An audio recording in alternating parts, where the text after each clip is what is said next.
Conectate con nosotros. Línea directa 4-325-1220.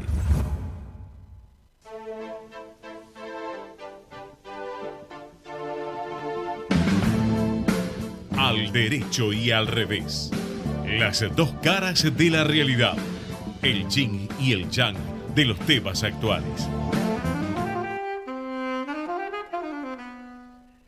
¿Qué tal? Buenas tardes, casi noches, ¿cómo les va? Ahora sí se nos viene el invierno.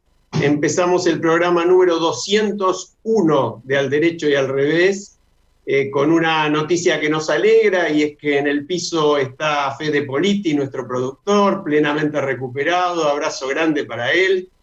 Y también, por supuesto, como siempre, Gerardo Subirana. Dos que han derrotado a este bicho maligno que nos persigue en un día particularmente duro, con récord de casos, con récord de muertes, una situación sumamente complicada que nos hace siempre volver a convocar, a cuidarse, a hacer las cosas como se deben hacer, a no hacerlas como las hace, por ejemplo, Marcelo Tinelli y su gente, en un papelón escandaloso en televisión, con abrazos y 30 personas ahí o más, demostrando todo lo que no hay que hacer, entre otros ejemplos lamentables que tenemos en nuestro querido y sufrido país. Hoy vamos a hablar de política, en buena medida, para tranquilidad de Carlos Fara, que nos acompaña, porque ¿qué pasaba si decía que íbamos a hablar de otra cosa? Ahí se iba a complicar. Alejandro, siempre hablamos de política. Siempre hablamos de política. Muy bien. Muy bien. Marta siempre tiene los puntos para poner sobre las IES. Y bueno, estamos con Carlos Fara, decía que es presidente de Carlos Fara y Asociados, tiene más de 30 años dedicados a la consultoría política, especializado en opinión pública, campañas electorales, comunicación de gobierno, ha participado, pero que la audiencia no se enoje con él, porque él solamente participó en las campañas, no es que tiene ninguna responsabilidad por las gestiones posteriores. 160 campañas electorales en Argentina y Latinoamérica. Carlos ha presidido la Asociación Latinoamericana de Consultores Políticos, también presidió la Asociación Argentina de Consultores Políticos. Tiene una obra muy interesante que se llama Cómo ser un consultor político, que lo tenemos en este momento, la tenemos en pantalla, que recibió un premio además en la especialidad. Y en fin, es uno de los que nos puede explicar no solo qué pasa, sino qué va a pasar, por qué pasa. En fin, yo rompo el hielo. Carlos, bienvenido, buenas tardes, ¿cómo te va? Muchas gracias por la invitación. Rompo el fuego con una pregunta, y lo que se me ocurre es preguntarte, ¿qué va a pasar en esta campaña que evidentemente ya empezó? ¿La política está realmente tan al margen de la realidad como muchas veces parece? ¿Les interesan los temas que le interesan a la sociedad? ¿O simplemente están especulando en cuántos diputados y senadores pueden sacar en octubre, noviembre? Bueno, la verdad es que las dos opciones tienen una parte de la respuesta, ¿no? Porque obviamente, digamos, está claro el interés por mejorar, digamos, posiciones en el Poder Legislativo o en los distintos lugares, digamos, donde hay elecciones este año, pero también es absolutamente cierto, digamos, que la agenda está atenta a qué está pasando, digamos, obviamente con la pandemia y con todas las consecuencias económicas y sociales. O sea, yo no veo, digamos, en la cotidiano de la política, digamos, un divorcio en ese punto. Lo que sí es absolutamente cierto es que la cabeza de la gente no está en la elección, sí en temas políticos, por eso, digamos, es interesante lo que decía antes Marta respecto de que en realidad siempre hablamos de política, porque cuando hablamos de temas hablamos de política, porque son conflictos de intereses, a veces proyectos distintos, etcétera. Y que es cierto, digamos, que es muy difícil sin tratar de sintonizar con una sociedad que está muy golpeada, ¿no? Con mucha incertidumbre, con mucha angustia, y que es una situación, digamos, claramente inédita, ¿no? Independientemente del gobierno de turno, independientemente de los problemas que haya recibido, digamos, el presidente Alberto Fernández, yo te diría que está claro que en la medida en la cual nos vamos acercando al momento electoral, bueno, hay que conformar frentes, hay que conformar listas, hay que tomar decisiones políticas, etcétera. No está eso en la cabeza de la gente desde ya, pero al fin y al cabo, digamos, alguna reflexión sobre esto la gente va haciendo progresivamente. Yo quisiera preguntarte algo, Carlos. Es evidente que hay cantidad de cosas que se están reinventando en esta época de pandemia. Hasta el lenguaje se está reinventando. Cantidad de palabras que no se utilizaban con el sentido que se están utilizando ahora y otras nuevas que estamos incorporando. Y también hay sectores que se están reinventando. Yo quisiera saber en relación a las encuestas, que finalmente es algo que no es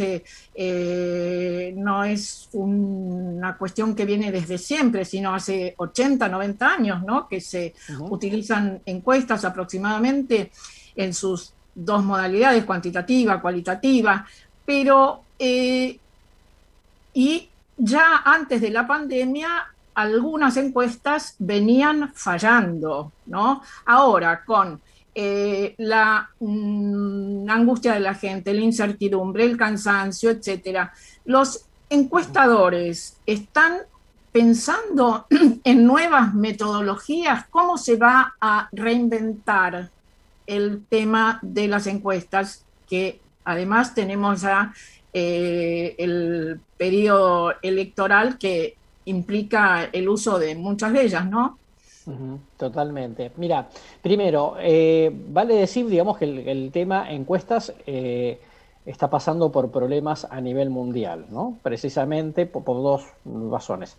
Primero, la gente responde cada vez menos encuestas en todo el mundo, no solamente, digamos, en Argentina o en la región, lo cual, digamos, ya es un problema porque no sabemos exactamente qué sesgo nos deja, ¿no? Es decir, los que se alejan de responder encuestas o estudios de opinión pública en general, ¿quiénes son dentro de la sociedad? Podemos suponer que son los menos politizados, los menos informados, los menos ideologizados, bueno, con lo cual, digamos, nos van dejando un sesgo, pero no es lo único, digamos, que está sucediendo, eso en primer lugar. En segundo lugar, tal cual vos dijiste, las encuestas llevan más o menos como 90 años, ¿no? Desde Gallup, digamos, en la década del 30.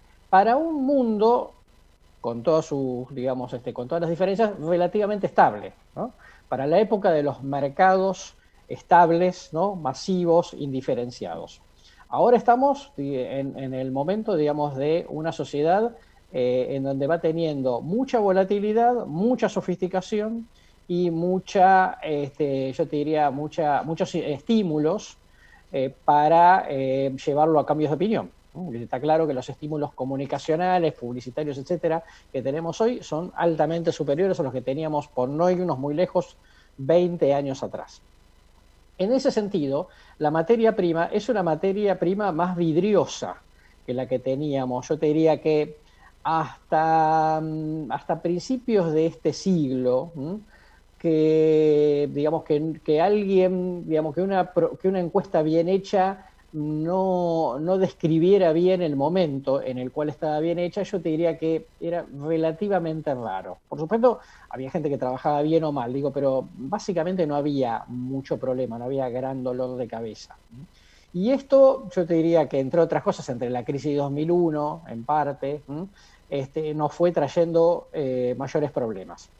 Cuanto más incierta, digamos, es el escenario, más dificultades tenemos. O sea, estamos trabajando con una materia prima más inestable que la que era históricamente para una metodología que era prácticamente, digamos, la misma de hace 90 años atrás. Entonces, Carlos, sí, perdón. Adelante. En la línea esta, ¿cuáles dirías entonces que son las características del electorado argentino de hoy? Vos hablás de voto flotante, de todo esto que acabas de decir de la volatilidad, de la ruptura de los patrones tradicionales de comportamiento electoral. Entonces, ¿cómo ves, en todo caso en un plano amplio, ¿no? A vuelo de dron, qué características podemos encontrar en el electorado argentino hoy? Mira, vos es que la primera aclaración que quiero hacer es que obviamente cada país tiene, digamos, su coloratura, su matiz cultural, ¿no? Por historia, etcétera. Pero la verdad es que las grandes tendencias de cómo ha ido cambiando el electorado a lo largo del tiempo son tendencias mundiales, ¿no? En ese sentido, digamos, no somos muy atípicos. Y yo te diría con mayor o menor diferencia, estamos dentro de una región que en general ha ido cambiando, digamos, para ese lado, que esto es un voto, digamos, mucho menos ligado a partidos históricos, tradicionales, digamos, y un voto, digamos, claramente mucho más independiente. Eso como regla general. ¿Qué tiene de particular, yo te diría, la Argentina? La primera cuestión que en Argentina es, pese a que el voto es obligatorio, pero la sanción por no ir a votar es muy baja, la cultura del voto es amplia. Porque la verdad es que si mañana la mayoría no iría a votar, no habría manera de sancionarlo por obvias razones. Sin embargo, la gente va. Hay una cultura, digamos, del voto creada a lo largo del tiempo. Esto es un primer dato, ¿viste? Aún en momentos muy críticos como 2001, la gente fue o a votar en blanco o a poner digamos, un clemente adentro del sobre, pero puso algo. Digamos, podría haberse quedado en la casa y decir que el sistema reviente y no es un problema mío. Sin embargo, digamos, esa cultura está en los peores momentos, ¿no? Por supuesto, digamos, mucho más en momentos de estabilidad. La otra característica que me parece importante es que en la cultura política de los argentinos, la política es importante, ¿ok? Es decir, a diferencia de otros lugares en donde son propensos al outsider, por ejemplo, en Perú cada tanto aparece un outsider, ¿okay? En Argentina el outsider es alguien que tiene que entrar al sistema político, ¿no? Curtirse en el sistema político y recién ahí, digamos, vamos a ver. Caso Macri, digamos, de lo más reciente que podemos tener a mano, pero que esto que aparezca de la noche a la mañana, digamos, fenómenos, digamos, que entran tratan de entrar a la política y después no se quieren quedar, digamos, en general son penalizados. En general la gente dice, bueno, tipo Scioli, ¿no? Una parte de su vida fue deportista, etcétera, en un momento entró a la política, se quedó. Después le fue mejor o peor, digamos, pero eso es valorado, porque en la Argentina, para bien o para mal, eso lo podemos juzgar, lo podemos discutir, no quieren entregarle el manejo del Estado a alguien que parezca que no tiene las uñas de guitarrero, dicho popularmente, para manejar, digamos, el tamaño del problema. Lo que habitualmente la gente dice es, pero tiene que saber de política, porque si no se lo van a comer crudo. Y eso, digamos, abona positivamente la profesión de la política. Lo que la gente no quiere antipolítica en la Argentina. Lo que la gente quiere es políticos honestos, responsables, comprometidos y ponerle todos los adjetivos, digamos, positivos. Pero no quiere antipolítica, no cree que mi vecino, que porque es buen presidente del consorcio, mañana puede manejar la ciudad o el país. ¿Okay? Esto es un detalle bien importante, digamos, que no siempre se da en el resto de América Latina, ¿no? Ahora, Carlos, vos estás... perdón, Charlie, dale vos. No, igual no te quería cortar, pero mejor preguntale vos, porque yo lo voy a sacar de las preguntas de análisis. Yo lo iba a sacar también, pero por el lado de un comentario que le escuché a Carlos hace poco, referido a la moderación, referido a que el tono confrontativo en la Argentina parecería destinado a perder. A mí me parecería una enorme y muy buena noticia. Lamentablemente no sé si la comparto, pero vos sabés mucho más que yo de eso. Es decir, concretamente, yo veo un presidente, por ejemplo, que en el día de hoy le levanta el dedo a Larreta y le dice, viste que yo tenía razón, o al mismo tiempo se pone a pelear, el mismo presidente, con Pepín Rodríguez Simón porque se asiló en el Uruguay. Y del otro lado veo también muchísima agresividad de personajes como el propio Mauricio Macri, como Patricia Bullrich. Es decir, yo veo que los moderados, como vos mencionás por ahí a Larreta, podrían tener una chance mejor y moderados también que los hay del otro lado. Pero ¿es así? ¿Las encuestas reflejan? ¿Ustedes piensan que eso completo esto porque está absolutamente en sintonía con lo que vos decís. Justamente hoy, leyendo algunas cosas de Carlos, anoté esa frase, porque quiero que nos explique esto, porque es una buena noticia, que el tono confrontativo está destinado a perder.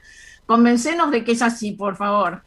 No, esto es así. La advertencia que hago, esto es así absolutamente, ¿no? Definitivamente así.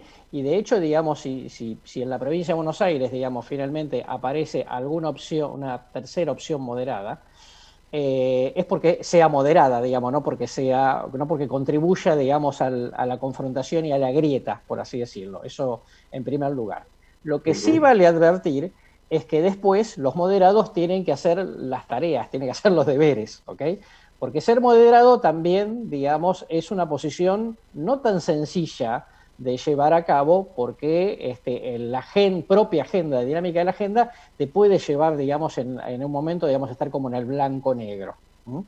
Entonces, ojo, digo, la realidad sociológica electoral premia la moderación indiscutiblemente. De hecho, digamos, las mejores figuras son figuras como Horacio Rodríguez Larreta, como Martín Lustó, digamos, por poner dos, digamos, de la oposición. Bueno, pasa que, bueno, obviamente en el gobierno se están quedando sin moderados, pero, digamos, hasta hace un poco tiempo atrás, digamos, obviamente el más moderado era Alberto, y por eso, digamos, tiene una figura mucho mejor que la figura de Cristina, por poner un ejemplo, digamos, una referencia importante. Ahora, ojo que después viene la estrategia electoral y hay que llevar con mucho profesionalismo, digamos, la moderación y mucha disciplina estratégica. Si los moderados pierden la cabeza por el camino, y está claro, digamos, que entonces se te polarice hacia los extremos, digamos, y los halcones ganen el espacio. Pero bueno, acá, digamos, hay un tema, digamos, de ingeniería estratégica y táctica, ¿no? Charlie. Sí, Carlos, yo quería aprovechar tu participación en más de 160 campañas y preguntarte cuáles 2 o 3 dirigentes o dirigentas te gustó conocer, ¿no? Dijiste, menos mal que conocí a esta persona por las características que sea. ¿Y cuáles 2 o 3 campañas te marcaron? ¿O porque aprendiste un montón, o porque diste vuelta a un resultado imposible? Bien, buena pregunta. A ver, yo digo lo primero, digamos, de figuras que a mí me parece que le hicieron bien a la política o al sistema político, ¿no? Digo, me parece que personalmente la figura de José Octavio Bordón, digamos, con el que he trabajado varias veces, pero además, digamos, con el tiempo nos hemos hecho claramente amigos, digamos, me parece que es de las figuras que realmente aportaban, ¿no?, en el plano de las ideas dentro del realismo de la política. Después, digamos, bueno, para mí una pena que no haya llegado a presidente de la Nación, digo, pero me parece que eso, que era una figura interesante, para mí, digamos, de lo mejor, ¿no?, que pudo haber alumbrado, digamos, la política, ¿no? Además de tener buena experiencia de gestión, mirada internacional, moderna, racional, etcétera, etcétera. Después, digo, ya te saco, digamos, un poquitín de la Argentina para no ser, digamos, tan localista. Nosotros en el año 2006 estuvimos trabajando en la campaña de Carlos Gaviria, que fue candidato a presidente en Colombia. Carlos Gaviria, un personaje, vamos a decir, intelectualmente de izquierda, pero de mucho prestigio, había formado parte del Tribunal Constitucional, y en ese momento cuando Uribe fue a su reelección, Uribe hizo una elección descomunal con el 62% de los votos, Carlos Gaviria sacó el 22%. Es muy lejos, pero el dato es que hasta ese momento fue la mejor elección que hizo la izquierda en la historia de Colombia, ¿no? Izquierda que se había, digamos, claramente ayornado a la democracia, digamos, con distintos sectores, algunos muy duros ideológicamente, gente que había participado en el M-19, etcétera. Son personajes que de alguna manera te dan una lección, ¿no? Porque en ese momento Gaviria no era joven, ya era un tipo grande, lamentablemente falleció, y que de alguna manera, digamos, se avino a entender de qué manera podía aprovechar los espacios que dejaba el escenario electoral, y que no era ir de vuelta a un moderado y 100%, digamos, contra Uribe, por mucho que lo detestaba ideológicamente, sino que se concentró, digamos, en apuntar sobre algunos aspectos, digamos, de la gestión de Uribe que quedaban, digamos, como asignatura pendiente. Esto, para ponerte uno de Argentina, digamos, uno del resto de América Latina. A mí me gustan así, digamos, vamos a decir así, por personalidad, me gustan cuando doy batacazos, ¿no? Cuando todo el mundo dice, no, eso no va a pasar. ¿okay? Y yo digo, acá siempre cuento dos, ¿no? Digamos, en el año, los dos pasaron en el 2007, para los que creen en la digamos, en la alineación de los planetas. Mar del Plata, todos la conocen bien, Mar del Plata había tenido casi siempre, digamos, intendente radical, ¿no? Salvo el periodo 91-95 que había estado Mario Dusac, y yo estaba trabajando con Gustavo Pulti, que fue el creador de Acción Marplatense, y la respuesta habitual, digamos, en los estudios era: Mar del Plata es radical, un partido vecinalista no puede ganar acá, puede ganar una ciudad chica, pero no, porque Mar del Plata es casi una especie de provincia y nadie lo conoce, ¿no? Nadie va a saber en el mundo nacional, digamos, quién es Pulti, quién es Acción Marplatense, una locura. Bueno, y finalmente, digamos, fue la primera vez que un partido vecinalista ganó Mar del Plata, y después tuvo su reelección en el 2011. Fíjate que gana el 2007, 2011, después pierde en el 2015, pero en el 2015 gana otro vecinalista, que fue Carlos Arroyo, ¿no? Y ahora ganó, digamos, Cambiemos, de la mano de Guillermo Montenegro, digamos, también en una lógica, digamos, bastante vecinalista como estrategia electoral. El radicalismo no volvió todavía, ya van a ir para 16 años que el radicalismo no volvió a poner el intendente, si bien está en la coalición de gobierno. Te lo cambio, ¿no? Cuando vos ibas, digamos, todos saben que Santa Fe, ciudad de Santa Fe, capital, todo el mundo te decía, Santa Fe peronista, siempre gana el peronismo, ¿no? El radicalismo no tiene manera de empezar. Bueno, efectivamente, en el 2007, Mario Barletta, que era el rector de la Universidad Nacional del Litoral, ganó la elección. Sí. Estuvo un periodo, después fue de candidato a gobernador. Le sucedió su, digamos, presidente del Consejo Deliberante, José Corral. José ganó no solamente ganó en el 2011, sino además que ganó en el 2015, sí, se convirtió en el único intendente de la historia de la ciudad que fue reelegido. Por alguna razón, el peronismo, desde el 83, nunca logró que uno propio fuera reelegido. Inclusive, digamos, algunos por decisiones, digamos, políticas, como Obey, que después pasó a gobernador, o el caso del propio Rosati, digamos, que ahora es juez de la Corte Suprema. ¿Okay? Me parece como muy interesante esos casos, más allá, digamos, de que Mar del Plata y Santa Fe sean ciudades importantes en la Argentina, porque te demuestra primero la flexibilidad de dirigentes para entender el contexto y adaptarse a las circunstancias para luego, digamos, implementar su proyecto de gestión, su proyecto político, y porque en esas situaciones es donde uno detecta antropológicamente un punto de inflexión en la sociedad con la cual está interactuando, ¿viste? Que es como lo maravilloso, es decir, encontré algo que el resto no vio, ¿okay?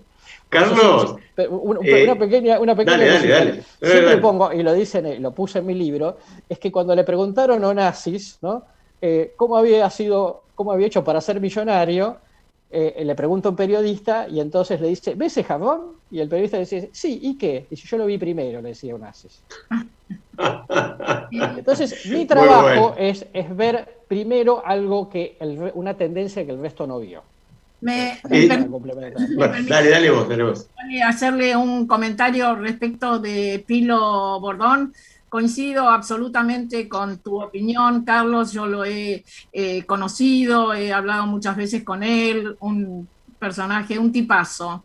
Y en una oportunidad que compartimos un panel, yo le comenté después que Olof Palme, el primer ministro sueco, preguntado en una oportunidad cómo había hecho Suecia para poder recuperarse y reconstruirse después de la Segunda Guerra Mundial, donde tuvo un rol bastante confuso, y le preguntaron a Olof Palme, bueno, pero ¿qué se necesita para cambiar un país? ¿Qué han hecho ustedes? Y entonces él dijo, es muy simple, se necesitan 20 personas inteligentes, honestas y con vocación por lo público. Y yo le dije a Pilo, yo creo que vos sos uno de ellos, pero ¿sabes qué? Nunca pude pasar de los 5.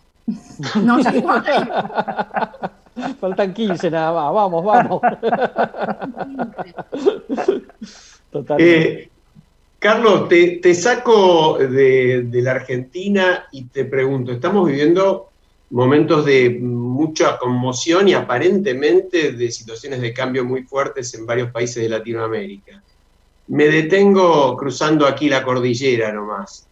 ¿Qué significa para vos como consultor, como analista político, esta elección tan especial de la Asamblea Constituyente chilena, donde por primera vez digamos, la primera fuerza, la que reúne más de un tercio de las bancas, son independientes? Los partidos mayoritarios históricos, tradicionales, han quedado en una situación sumamente incómoda, el oficialismo mucho peor aún. ¿Qué te sugiere esto? ¿Surge una nueva dirigencia en un país donde, y termino con esto, pero lo cierro para la audiencia que por ahí no está tan alerta, donde en una elección muy reñida y muy importante y reclamada por la gente no llegó a votar el 50% del padrón, ¿no? Sí, es interesante porque así como hubo mucha asistencia para decirle el sí a la reforma en la Constitución, después pareciera que no se quisieron tomar el trabajo, digamos, de ir a ver por los representantes, lo cual, digamos, es un tema complicado. Por eso para mí, digamos, la discusión sobre el voto obligatorio o la cultura del voto obligatorio para mí es muy importante. En sistemas políticos, digamos, que de ratos pueden quedar un poco débiles. Pero bueno, más allá de esa cuestión, a ver, primer punto, todo lo maravilloso que ha tenido Chile, digamos, en muchos aspectos, de crecimiento, de instituciones, etcétera, digamos, tenía algunas patas débiles que se fueron notando a lo largo del tiempo, ¿no? Te diría que este resultado a mí personalmente no me llama la atención, porque claramente, digamos, es un país que había quedado con el tiempo, digamos, como muy de vértice de la pirámide, ¿okay? Familias políticas, hijos de, etcétera. Todo eso funcionó maravillosamente durante mucho tiempo, pero hay que tener en cuenta que la sociedad cambia. Y además tuvieron durante mucho tiempo una gran disciplina, digamos, económica, monetaria, etcétera, que hizo que lograran hasta donde llegaron, pero eso en algún momento se acaba, digamos, toda sociedad tiene una demanda mítica, que si vos la obturás solo por el plano de los objetivos racionales, en algún lugar terminan explotando. Y claramente, además, digamos, ahí empiezan a haber, digamos, algunos, yo diría, consecuencias del éxito, ¿no? Porque, digamos, es claramente una sociedad mucho más diversa, ¿no? Es una sociedad, digamos, más horizontal que la que era hace 30 años atrás, es una sociedad muy competitiva, también eso genera algunas reacciones sociales. Chile es uno de los países de América Latina que más consume ansiolíticos. En la descripción de Jan Rabikam sobre psicografías, Chile es el que tiene por lejos más porcentaje de gente que se cree emprendedora y que el Estado no necesariamente, digamos, tiene por qué poder ayudarlo. Entonces, digo, conforma todo un ciclo que ya lleva, para mi gusto, bastante tiempo y que en algún momento iba a terminar de ser eclosión, ¿no? Porque precisamente, digamos, Chile creció mucho en términos de mejora, digamos, de bienestar y de reducción de la pobreza, indiscutiblemente, pero no mejoró en términos de igualdad. Y acá viene, digamos, una parte de las problemáticas de las sociedades contemporáneas, que es que a vos te puede ir bárbaro, pero la desigualdad hace mella. Es una variable sobre la mesa, ¿ok? Por supuesto, digamos, hay desigualdades y desigualdades. Pero, ¿no? Desde ese punto de vista, teniendo en cuenta que de todas maneras, digamos, pasó la pandemia y que en principio Chile tuvo un manejo un poco más profesional, digamos, de la pandemia, o por lo menos de la etapa de vacunación, de todas maneras eso no le importó a la gente como para decirle lo que tiene que ver con establishment político hasta acá se termina, ¿no? Más allá, digamos, de quién haya sido el castigado en este momento. Pero la verdad es que fueron castigados todos los tradicionales, ¿no? Y todos los independientes en general vienen con una trayectoria más del centro hacia la izquierda. Con lo cual, digamos, Chile va a un cambio importante, porque yo creo que va a una constitución muy difícil de lograr acuerdos. Yo, digamos, no quisiera estar en los zapatos de esa constituyente, y además claramente, digamos, una reacción que va muy por el lado progresista, como una fuerte respuesta, digamos, a lo que fue la herencia de Pinochet. ¿Y cómo? Dale, Mercedes. Sí, en un plano así amplio, vos haces mucho hincapié en los fenómenos sociodemográficos como asociados a fenómenos electorales no previstos o sin precedentes. ¿Cómo ves esto de la llamada revolución de la longevidad o esta ampliación de la longevidad, que es una tendencia imparable y que a nivel mundial es considerada una de las más importantes como fenómeno de transformación social? Totalmente. Mirá, yo creo que acá diría dos cosas. Primero, que lo que uno puede empezar a ver, digamos, es que como esta longevidad no es solamente que vivís más, sino que tenés más años con una mejor salud o mejor atención, digamos, o más disposición energética a hacer cosas. Sí, con mayor Independientemente, vitalidad, ¿no? exactamente, independientemente de que esas cosas sean transables en el mercado o no.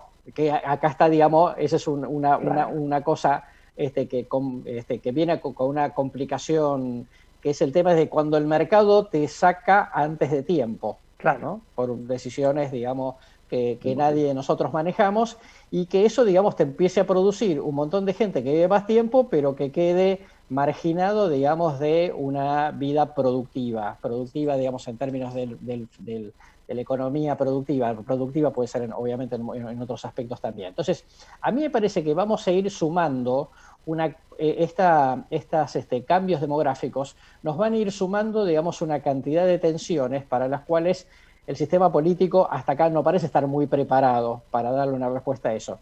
Yo entiendo que son fenómenos mundiales, obviamente no son exclusivamente locales y que nadie tiene mucha respuesta, pero en la medida en la cual, digamos, vos tengas economías no tan eficientemente competitivas en un mercado globalizado, la posibilidad de poder ir cubriendo, ¿no?, esas nuevas demandas que se van produciendo sobre el sistema jubilatorio, sobre el sistema de salud, o simplemente, digamos, sobre los servicios sociales, independientemente de la salud y la jubilación. Yo creo que ahí vamos a tener, digamos, algunos fenómenos novedosos, complicados. Así como creo que vamos a tener algunos fenómenos novedosos muy complicados de gente que ya durante un tiempo largo no va a volver a recuperar el empleo, ¿no?, en función de las transformaciones, digamos, las oportunidades, entre comillas, no siempre positivas, digamos, que da todo este fenómeno de la pandemia. Carlos, nos estamos por ir a la pausa y estamos terminando esta charla con vos, pero hoy estuvimos juntos en un evento sumamente interesante sobre municipios, donde estuvieron varias decenas de intendentes de todo el país. Y a mí me sorprendió mucho, es decir, no me sorprendió, pero me resultó muy significativo, lo cerca que se veía a muchos de esos intendentes de la realidad de sus respectivas ciudades. Y eso, tanto desde un intendente como Rosario, que es obviamente una enorme ciudad, segunda o tercera en Argentina, pasando por la intendenta de Moreno o el de Tigre, o los intendentes del interior, de pueblos del interior del país. Vos que trabajaste con ellos y trabajaste también en elecciones, y trabajás en elecciones nacionales, es decir, ¿cómo es la diferencia desde tu rol de consultor de trabajar con un dirigente nacional o con un dirigente local?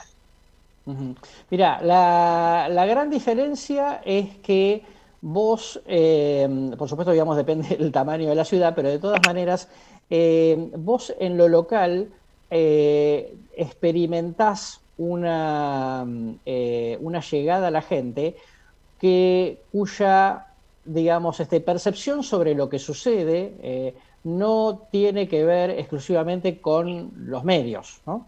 Porque cuando vos estás en una elección o en un distrito muy grande como la provincia de Buenos Aires o a nivel nacional, obviamente, dependés mucho de lo que le llegue a la gente a través de los medios, ¿no? Cuando vos estás en elecciones locales, es no solamente lo que vos comunicás, sino que la gente contrasta con la realidad, con su realidad cotidiana. Yo le puedo decir que está todo fantástico, pero si el tipo cada vez que sale al auto, ¿no?, insulta por el pozo que lleva 6 meses, no hay comunicación que lo arregle. Así como es cierto que medios nacionales llegan a todo el país, ¿no?, por lo menos los canales de noticias, y no significa que lo que vos ves en los medios de comunicación automáticamente derive en formación de opinión pública local, ¿no? Te doy el ejemplo típico. Cuando vos hablás de inseguridad en un lugar, digamos que en general es tranquilo, y la gente no dice, che, qué barbaridad, cuánta inseguridad hay. Che, qué barbaridad, cuánta inseguridad que hay allá. Acá por suerte está tranquilo todavía. ¿Okay? Entonces el parámetro de qué es inseguro y qué es seguro pasa totalmente por tu experiencia cotidiana, ¿no? Y en eso las elecciones de intendente son muy simpáticas para mi gusto, porque es el mano a mano. ¿Okay? Digamos, hay menos chamullo, vamos a decir así, ¿no? Carlos, un comentario que hizo hoy justamente Pedro del Piero, que participó en estas jornadas, y dijo algo así como que en las comunidades, en los gobiernos locales, la gente tiene nombre y apellido. A nivel provincial, a nivel nacional, hay sectores, no hay personas. Y esto marca una enorme diferencia, ¿no? Totalmente, porque la manera en que la gente procesa una elección para local de una elección provincial o nacional es muy distinto, claramente muy distinto, sobre todo, digamos, en lugares, yo te diría, por menos de los 50.000 habitantes, donde realmente es un mano a mano, ¿no? Y lo conoces al tipo. Si el tipo, por alguna razón familiar, personal, de amistad, de club o lo que sea, te cae bien, va a estar más allá, digamos, de la cuestión ideológica. Por supuesto, también tiene que gestionar bien. Pero si por alguna razón lo arrastras una mala opinión de él, no va a haber campaña de comunicación que lo va a arreglar. Entonces, por eso, digamos, es tan importante el atributo del personaje, ¿no? En un contacto directo, que una elección chica, digamos, obviamente eso te lo permite. Bueno, Carlos Fara, nos fuimos de tiempo, pero una última porque me tenté. ¿Boleta única de papel, sí o no? Boleta única de papel, absolutamente, indiscutible, yo creo. Primero, digamos, baja notablemente los costos, ¿no? Porque por mucho que te digan que, bueno, no, porque el Estado te imprime un padrón de boletas, yo te diría que, digamos, eso nunca es así, siempre te las tenés que imprimir vos, etcétera, etcétera. Tenés que contar con 3 padrones pues, si quieres ser competitivo, una locura. Transparencia, absolutamente, digamos, porque es la boleta que imprime, digamos, la controla la justicia, no hay manera de que yo ponga Carlos Fara y en otra ponga Carlos Fara con H al final y corren las dos teóricamente y después cuando llega la justicia dice no, esta se anula porque no era la oficial, o sea, que hay una sola oficial, no hay manera de hacer trampa en ese punto, y en el caso particularmente de las PASO, que puede ser podemos discutir mucho sobre las PASO tienen que ser así o no, hay que sacarlas o no, pero lo cierto es que si hay que hacer una reforma de las PASO es poner la boleta única, porque para el partido chico no hay manera, cuando decís, pero no usan las PASO, pero ¿cómo voy a usar las PASO si no tengo plata para imprimir la boleta? No me puedo dar el lujo de la democracia interna. ¿Entendés? Y me parece bien que el Estado garantice democracia interna por los partidos, si no, y Marta sabe de memoria, Carlitos también, vamos a estar toda la vida diciendo, che, pero al final los partidos son cúpulas cerradas que no dejan participar a nadie.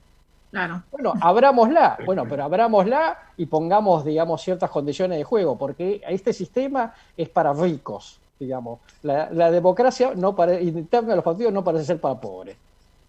Muy bueno el título, nos quedamos con ese título. Este sistema es para ricos. Vamos por la boleta única. Carlos Fara, consultor político, muchas gracias. No, por favor, un gusto estar con todos ustedes. Gracias, Carlos. Chao, un gusto. Nos vamos a la pausa. Mercedes. Desde Buenos Aires, transmite LRI 224, AM 1220, Ecomedios. Ecomedios y los números de la suerte y los resultados de las quinielas recién sorteadas. En la ciudad a la cabeza, 2.532. En la provincia, 4.090. En Córdoba, 7.125. En Santa Fe, 0.395. En Montevideo a las 3 de la tarde, 9.611. En Entre Ríos, 1.457. Auspiciado por Bombonería Bombonera, la Casa del Chocolate, Corrientes 1.479. Cristales Antiasalto Mezquita Hermanos, Alsina 2.501. Carnicería Mamá Marta, Juan Bautista Alberdi 6.701 y Emilio Castro Esquila Lisandro de la Torre, también 6.701. No cocine más. Pizzería La Posta, San Juan y La Rioja. Fueron los números de la suerte por Ecomedios, AM 1220. Volvemos después de la última, 21:30 minutos. Vamos la radio, somos tu voz. Vamos con Eco, siempre la verdad y la mejor información. De chico, supe que no era hijo biológico de quienes me criaron. Durante años no hice nada con eso. Ya de grande, Vanina, mi compañera, me dijo que podía ser hijo de desaparecidos. Pero algo me frenaba. La culpa, el miedo. Luego nacieron mis hijas y pensé que no podía dejarles algo como esto sin resolver. Y me animé a dar el paso. Anímate a dar el paso. Si naciste entre 1975 y 1980 y dudas de tu identidad o sabes de alguien que puede ser hija o hijo de desaparecidos, comunícate con Abuelas de Plaza de Mayo o con sus redes en las provincias. El mejor gimnasio te espera. Elegí las clases que quieras.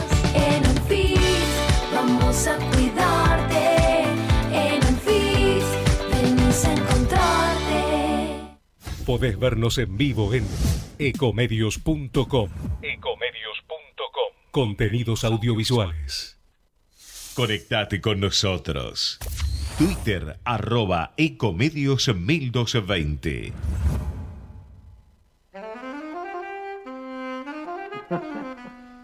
Fue mi secretaria, dijo Ginés. Qué hijo de qué cobarde ese chabón. Estamos de vuelta, Charlie, tenés que explicar quién era el cobarde ahora, estamos complicados. Bueno, no, muy interesante la charla con Carlos Fara, realmente interesante tener a alguien que está en el manejo directo de las campañas, de la política partidaria. Y nos vamos a ir a Estados Unidos ahora, tenemos una columna que también es muy reveladora de una situación compleja en Estados Unidos que empieza a discutirse ya en forma pública, y es el tema del supuesto o real recalentamiento de la economía. Lo escuchamos a Marcelo. Hola Alejandro, Marta, Mercedes, Carlos.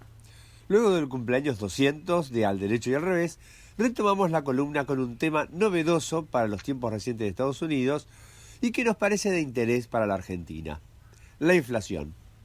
Estados Unidos tuvo varios años de alta inflación en los años 70 y mediados de los 80, con picos de hasta el 20%. Desde entonces, la inflación bajó a un punto que no llega al 2% anual, en línea no solo con el resto del mundo desarrollado, sino también con casi todo el mundo. Pero desde hace 2 meses se ven algunas señales de inflación creciente, que anualizada daba para marzo 2,6% anual y 6% si proyectamos la de abril. Para entender lo que se está viviendo, veamos el contexto. En esta columna adelantamos en marzo que los bonos de largo plazo estaban empezando a subir la tasa de interés, como consecuencia del enorme gasto público. La secretaria del Tesoro, hace 10 días, dijo que se debía subir la tasa de interés en algún momento, agregando el día siguiente, para calmar al mercado, que ese aumento no debería ser en el corto plazo. Estoy hablando con un empresario de la construcción de Pittsburgh, en el estado de Pensilvania. Me contaba que el precio de los metales para construcción subieron entre el 80 y 100%, y no creía que en el corto plazo fueran a bajar. La semana pasada se reveló que el promedio del valor del auto usado había crecido más de un 10% entre el 2019 y 2020, desde $22.800 promedio a $25.300. Esta semana conversé con una gerente de una muy conocida cadena de shopping centers que trabaja en Nueva York en uno de los sectores encargados de la compra de artículos para esa cadena. Ella ve no solo un enorme rebote en el consumo, sino también que los precios no bajan, al contrario, suben. El mayor aumento del consumo hace que la oferta no dé abasto para afrontar esa demanda. El mercado inmobiliario es también una zona muy caliente y los inmuebles se venden a mayor valor que el precio ofrecido. Conversaba con un joven médico que estaba buscando comprar una casa e hizo una oferta $11.000 por encima del precio pedido y no pudo comprarla. Otra persona le hizo una oferta de $35.000 superior. Y en el barrio donde vivo, una casa se vendió en 2 días con contraofertas por encima del precio pedido y se obtuvo un 10% más. La Asociación de Corredores Inmobiliarios dijo que en este momento hay más corredores que inmuebles en venta. Y finalmente, están subiendo el precio de los tickets aéreos. Además del gasto público, hay también un consumo reprimido en un sector del público.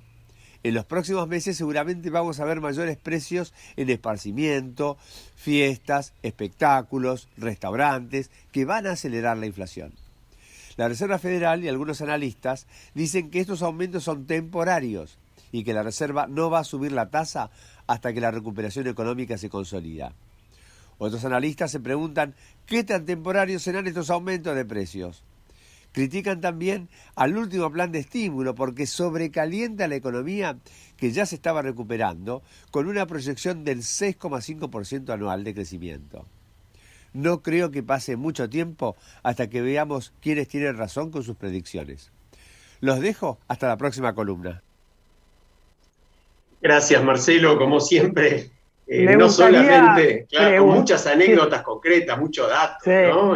Pero me gustaría preguntarle a Marcelo qué piensa él sobre este recalentamiento de la economía norteamericana, es decir, qué es lo que él imagina o presupone, porque es bastante atípico, ¿no? Sí, vos sabés que yo no sé si es tan atípico, porque hay algo que me parece, sería muy interesante y lo vamos a hacer en el futuro, traer a un economista para conversar sobre estas cuestiones que a veces se convierten en campos de batalla ideológicos también, ¿no? Con fundamentalistas de distintos signos, donde algunos dicen, bueno, donde se empiece a meter el Estado para reactivar la economía, el resultado va a ser la inflación, y del otro lado, la pregunta ¿cuál es? Dejar que la recesión domine y además permitir que la concentración de las riquezas tenga las dimensiones que ha tenido en las últimas décadas. Es decir, no es casual que las críticas a Biden, un gobierno que ha empezado por poner algún freno a esa concentración, que ha intentado también grabar los impuestos, grabar con mayores impuestos a los ultra ricos. Bueno, no es casual que tenga un ataque del establishment, pero me parece que también es cierto que si uno pone muchísimo más dinero en la calle, algún efecto inflacionario va a tener. Yo quiero comentar lo siguiente, hay que hacer realmente un gran esfuerzo de imaginación para pensar que hay gente que pueda preocuparse porque la inflación del 2% anual va a subir al 2,6% o un poco más. Acá estamos en el más del 4% mensual. Proyectado el año es 50 o por ahí. Es decir, puede haber esto.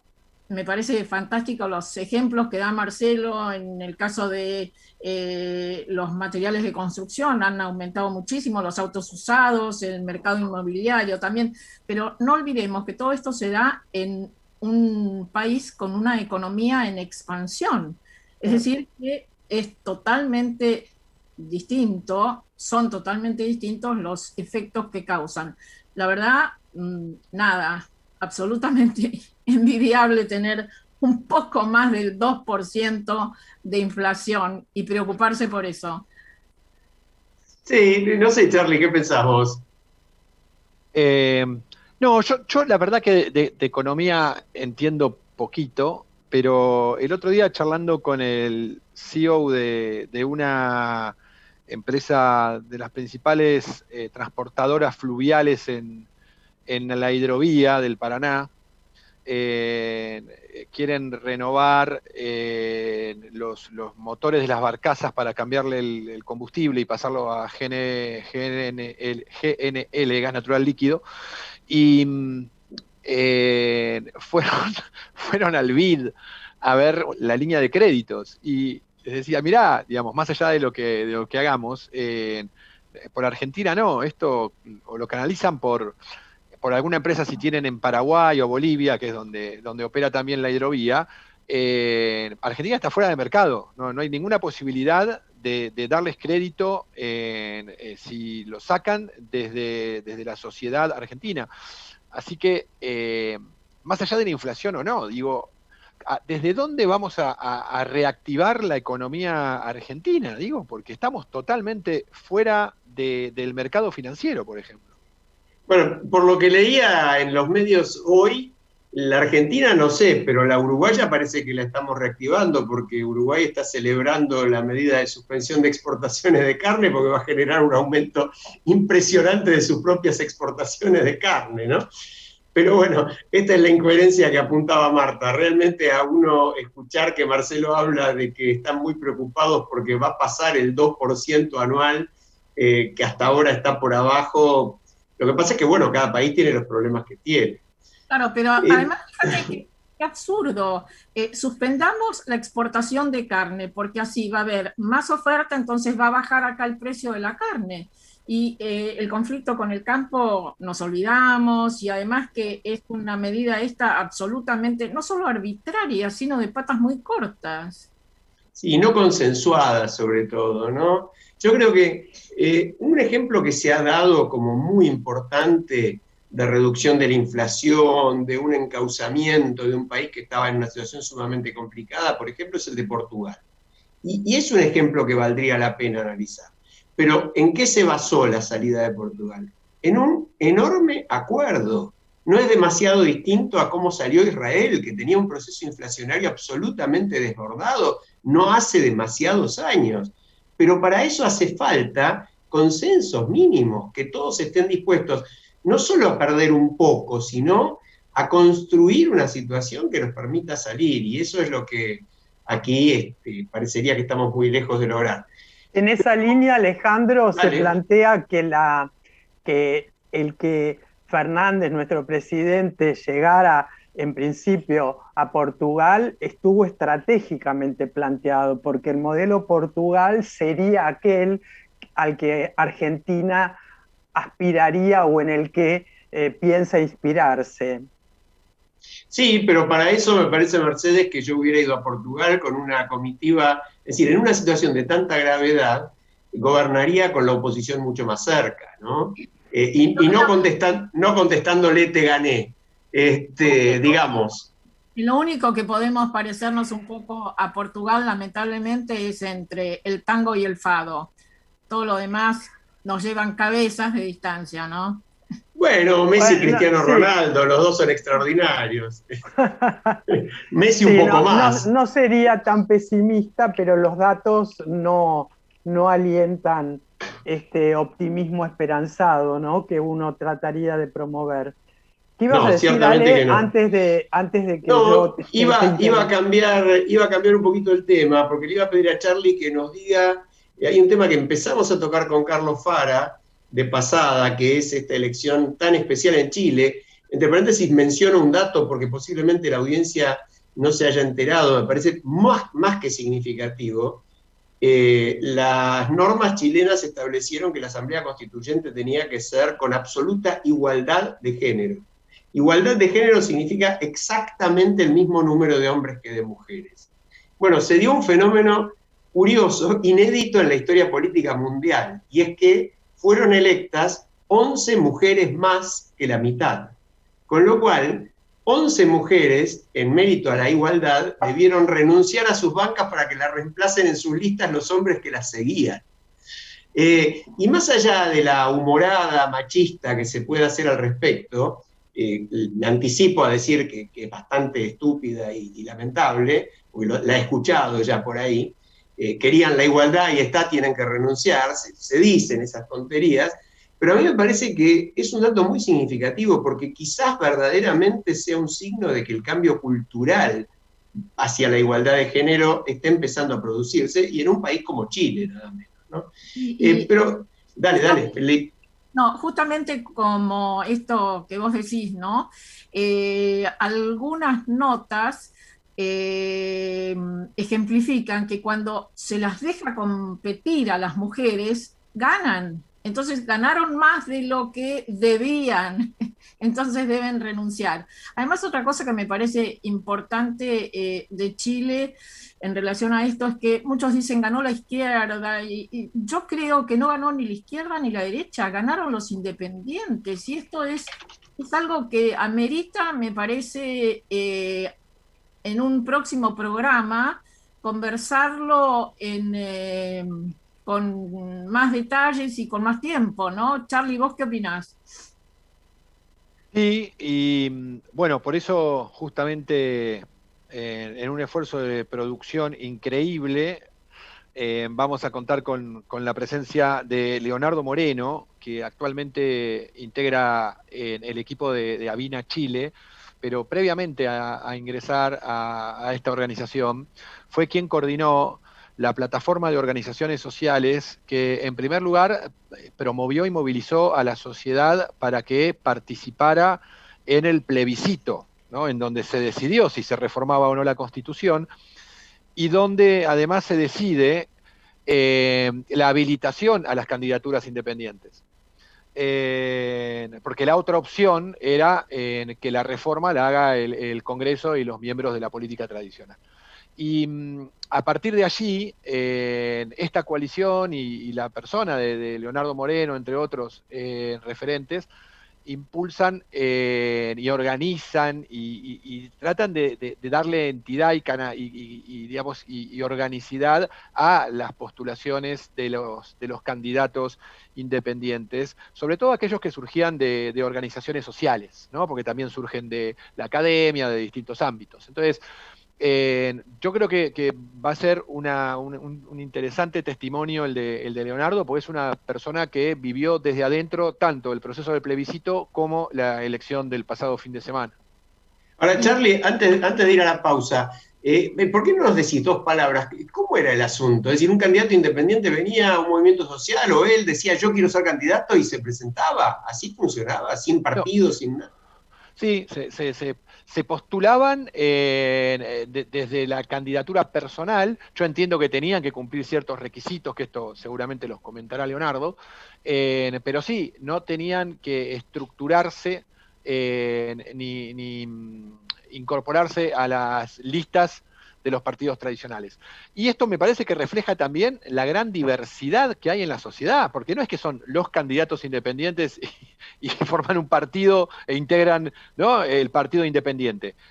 Allí te encontrás con una gran diversidad de posturas, y seguramente esto lo va a contar mucho mejor Leonardo, pero no es una estructura monolítica el candidato independiente, ¿no? Hay muchísima diversidad ahí de perfiles, de ideologías, así que creo que se encuentra ante un desafío bien interesante en la Asamblea Constituyente, porque además no es que tienen que reformar la Constitución, tienen que hacer una Constitución nueva. Claro, tal cual. Bueno, nos vamos a ir a la pausa, Marta. Si querés, volvemos con el tema a la vuelta de la pausa, porque el informativo nos está apremiando. Desde Buenos Aires, transmite LRI 224, AM 1220, Ecomedios. Econoticias. Toda la información al instante. Muchas gracias. Cuando falta un minuto para las 19 horas en la República Argentina, en la ciudad de Buenos Aires tenemos el cielo despejado, con una humedad del 76%, una temperatura de 14 grados y la sensación térmica que alcanza los 12 grados por esta tarde. Mañana el Servicio Meteorológico anuncia el cielo algo nublado, con una mínima de 13 y una máxima de 16 grados. Sigue la preocupación porque han confirmado 745 nuevos decesos en el país, además de los 35.543 nuevos casos de COVID-19. Sobre este tema se ha dialogado en la reunión que mantuvieron en Jefatura de Gabinete de la Nación, que conduce Santiago Cafiero, junto a referentes y funcionarios del gobierno de la ciudad y también de la provincia de Buenos Aires. Hubo otra reunión importante que acaba de finalizar, por el traspaso de la policía.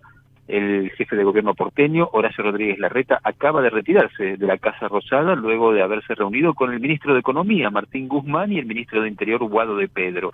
Allí, según ha trascendido, el gobierno de la ciudad reafirmó ante el gobierno nacional su vocación de diálogo y búsqueda de consensos pero por supuesto mantiene la posición a propósito de la quita de fondos que ha sufrido de parte del gobierno nacional por el traspaso de la seguridad.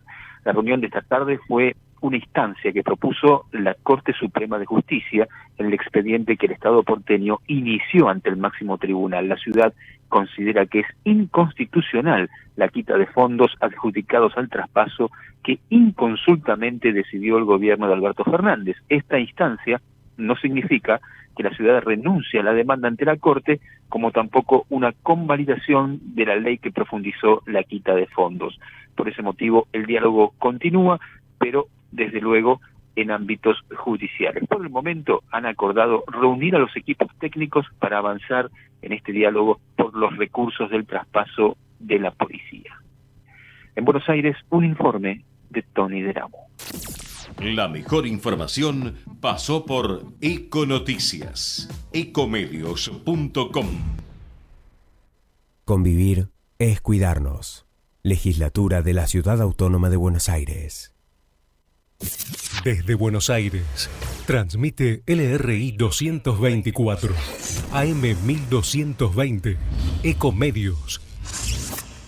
Tengo algo excelente para recomendarte. MGN Salud es una empresa de medicina que te da más servicios, más beneficios y la mejor atención. Anota, llama a MGN Salud al 4629-3351. Podés asociarte ahora y aprovechar tus aportes. Llama al 4629-3351 y asociate a MGN Salud. MGN Salud llegó para cuidarte. Superintendencia de Servicios de Salud, www.sssalud.gov.ar, 0800-222-72583. RENEM número 117924. La Cámara de Comercio Italiana en Argentina ha creado la categoría de socio digital para que desde la distancia las empresas pymes y profesionales puedan acceder a oportunidades comerciales, cursos online y asesoramiento gratuito en comercio exterior, economía, créditos y legales. Comuníquese al 011-481-65900, 011-481-65900 o enviando un mail a ccibaires@ccibaires.com.ar. Asóciese, los esperamos. Podés vernos en vivo en ecomedios.com. Contenidos audiovisuales. Conectate con nosotros. Facebook.com/Ecomedios1220. Estamos de vuelta y hay un tema que nos pareció muy importante tocar, a pesar de que es interesante saber cuánto le interesa de estas cosas que a los dirigentes políticos los preocupan tanto al ciudadano común, al común de la sociedad, ¿no?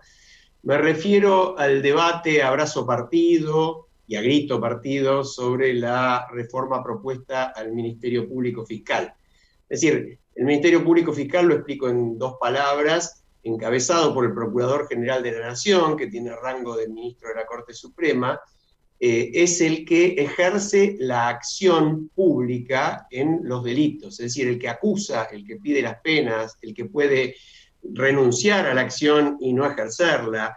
Es decir, por eso, por esa importancia, Marta, vos nos vas a contar, en la reforma constitucional de 1994 se lo configuró como un extrapoder, es decir, como un poder que no depende de ninguno de los otros. Dale, Marta, con el librito. Sí, como siempre, el librito sirve para aclarar temas, para introducir cuestiones y para hacernos recordar cuáles son las normas que tenemos que cumplir. Y lo llamamos librito, no es para nada despectivo hacerlo así, sino muy por el contrario, es una expresión de cariño y de respeto, ¿no?, hacia la Constitución Nacional.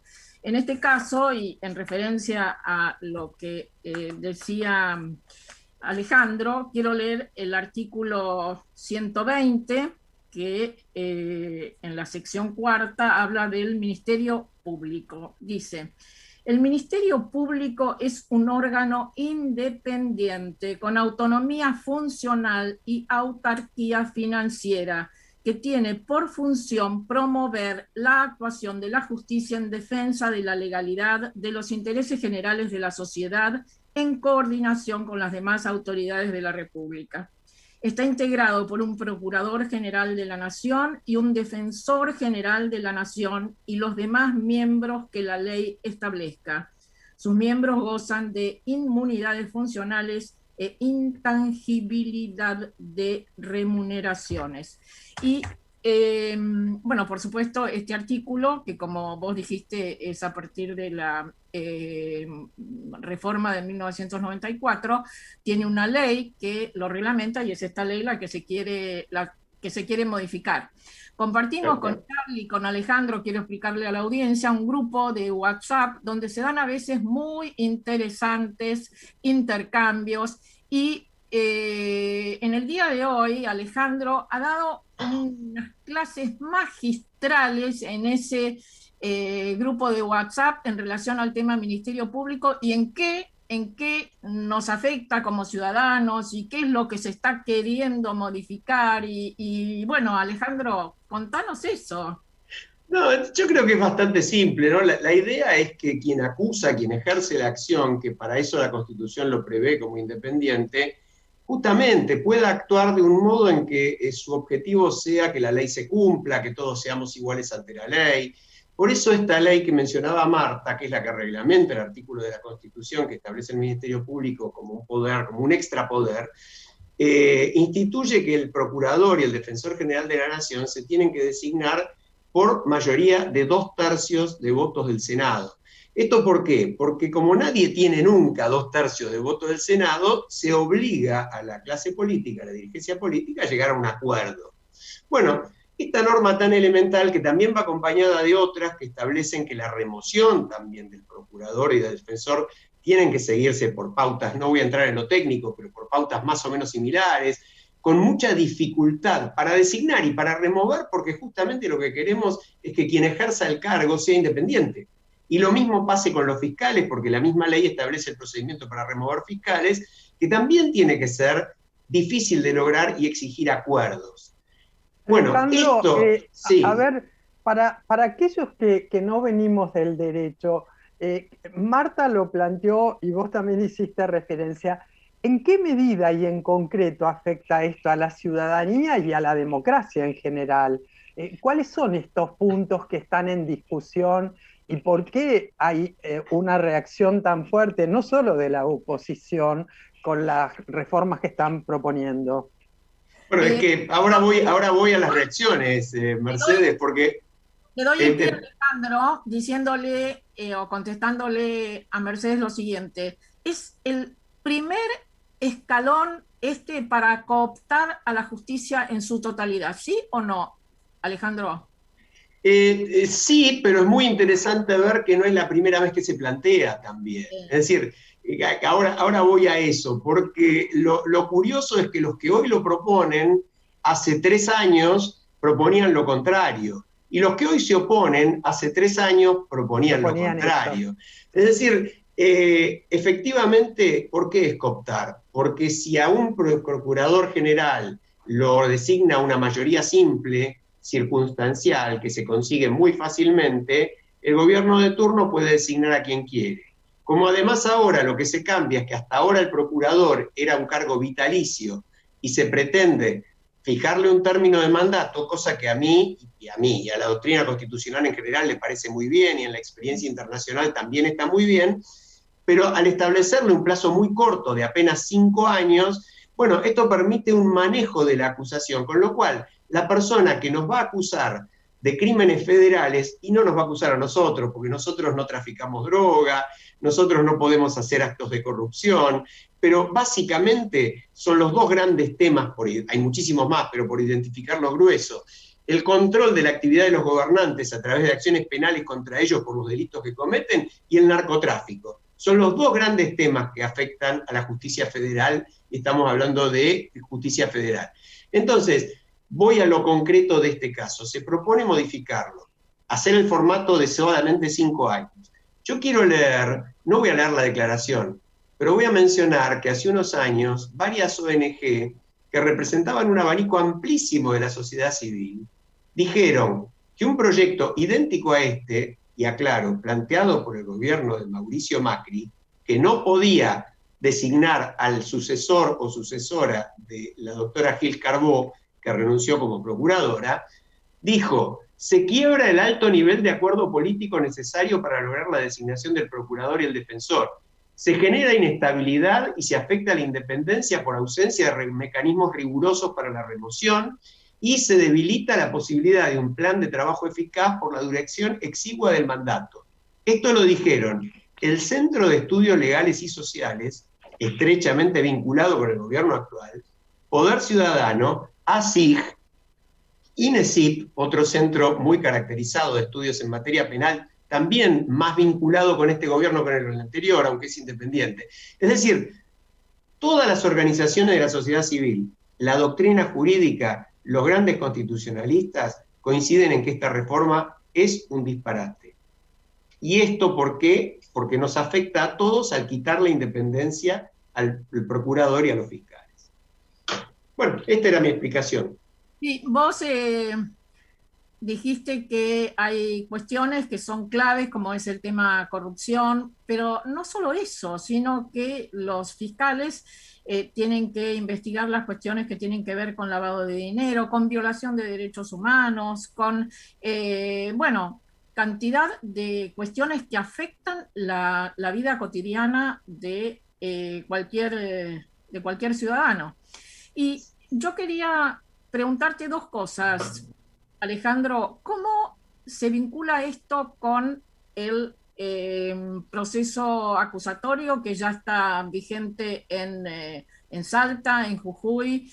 ¿Y por qué hay inquietud en relación a este tema? Eso, una cuestión. Y la otra cuestión es de las modificaciones que pretenden hacerse. Contanos cómo funcionaría la suspensión del fiscal y la trampita que hay en eso.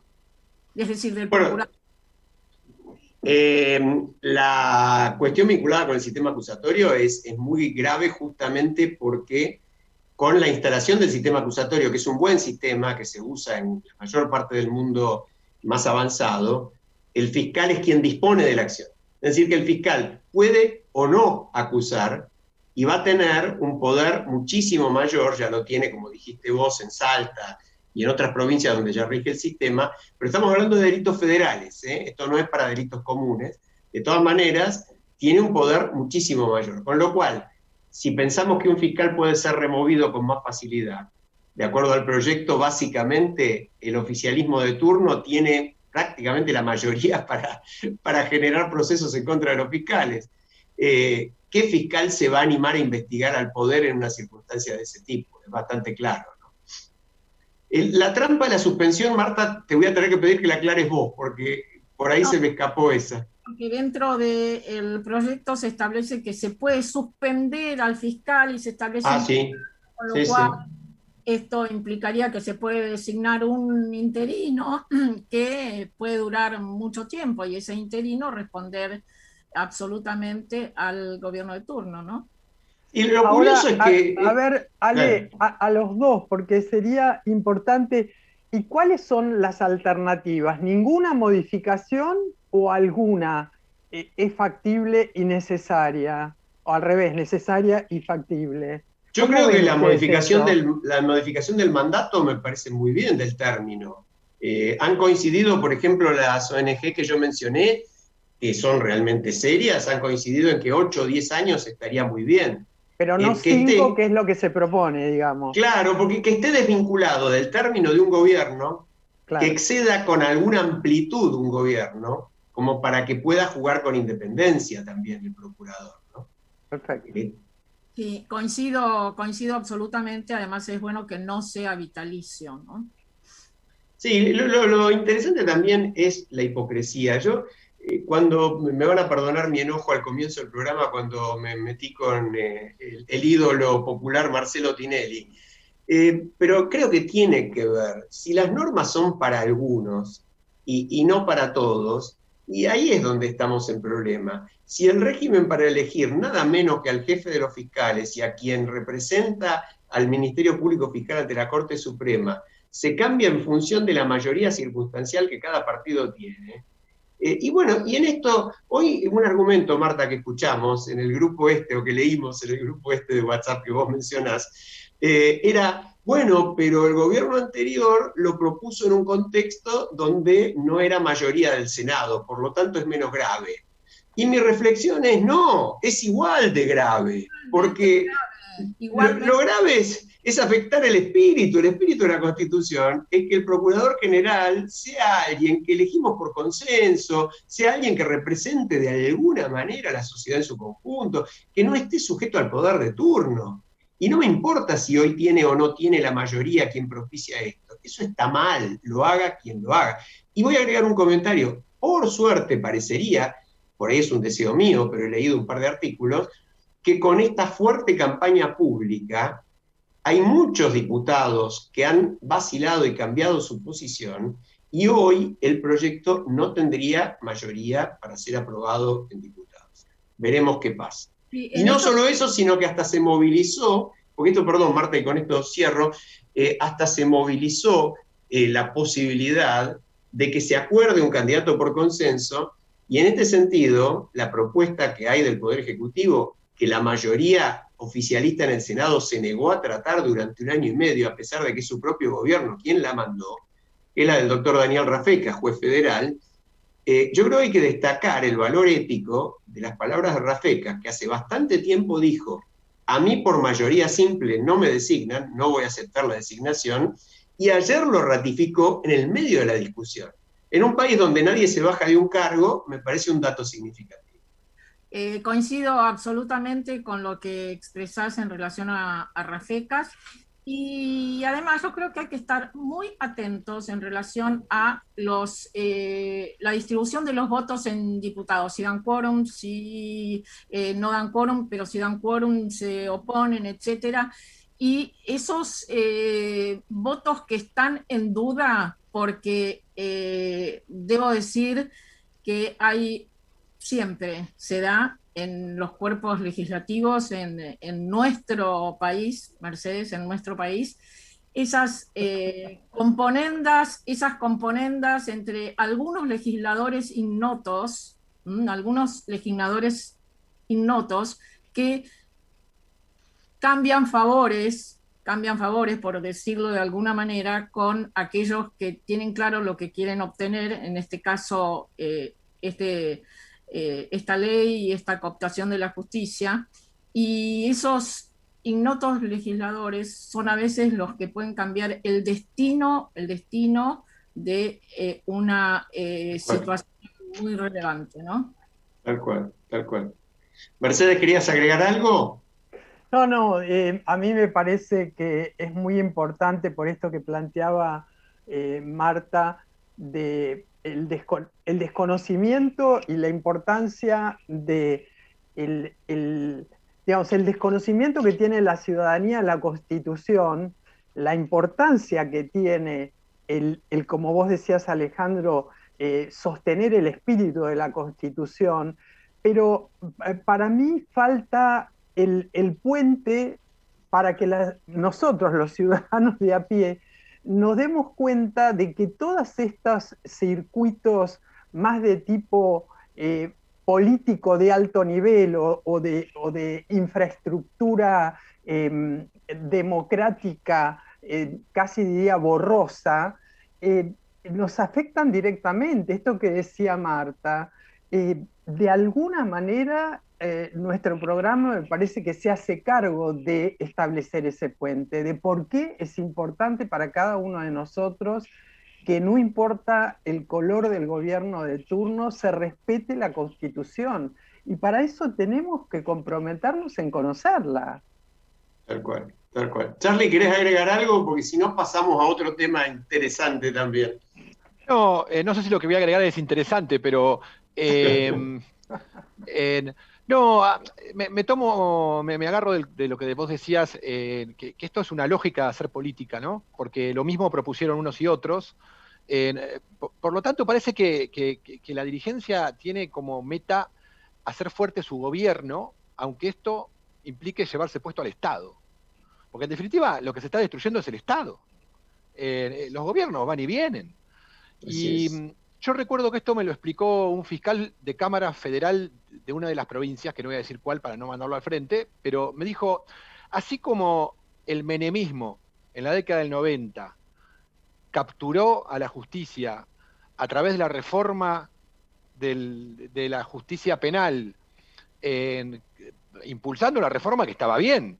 El problema fue que ascendió a todos los jueces de primera instancia de la Justicia Federal de Capital y nombró a dedo, ¿no? La servilleta exactamente, a los jueces que después, en primera instancia, que son los jueces que investigan las denuncias, porque es la mesa de entrada de las denuncias contra el gobierno, terminaron garantizando la impunidad del gobierno menemista.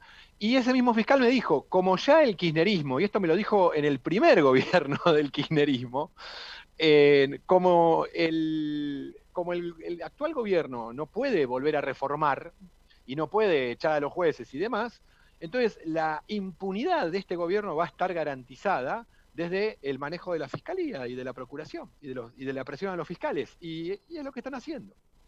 Por eso es un problema de lógica, como bien decimos, ¿no? Sí, tal cual, tal cual. Lo grave es que justamente con motivo de la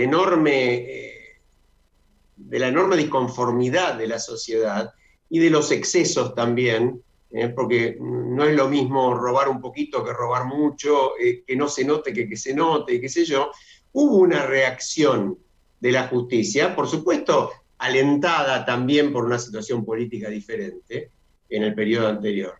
Y esa reacción hoy podría abortarse, pero si uno se queda en que el problema es ese, es decir, el problema no es la impunidad de este, la impunidad del otro, la impunidad de hoy, el problema son las instituciones, como bien decían ustedes, Mercedes y Charlie, el problema es que el sistema garantice que el poder se quede con todo. Yo creo que pasa por ahí.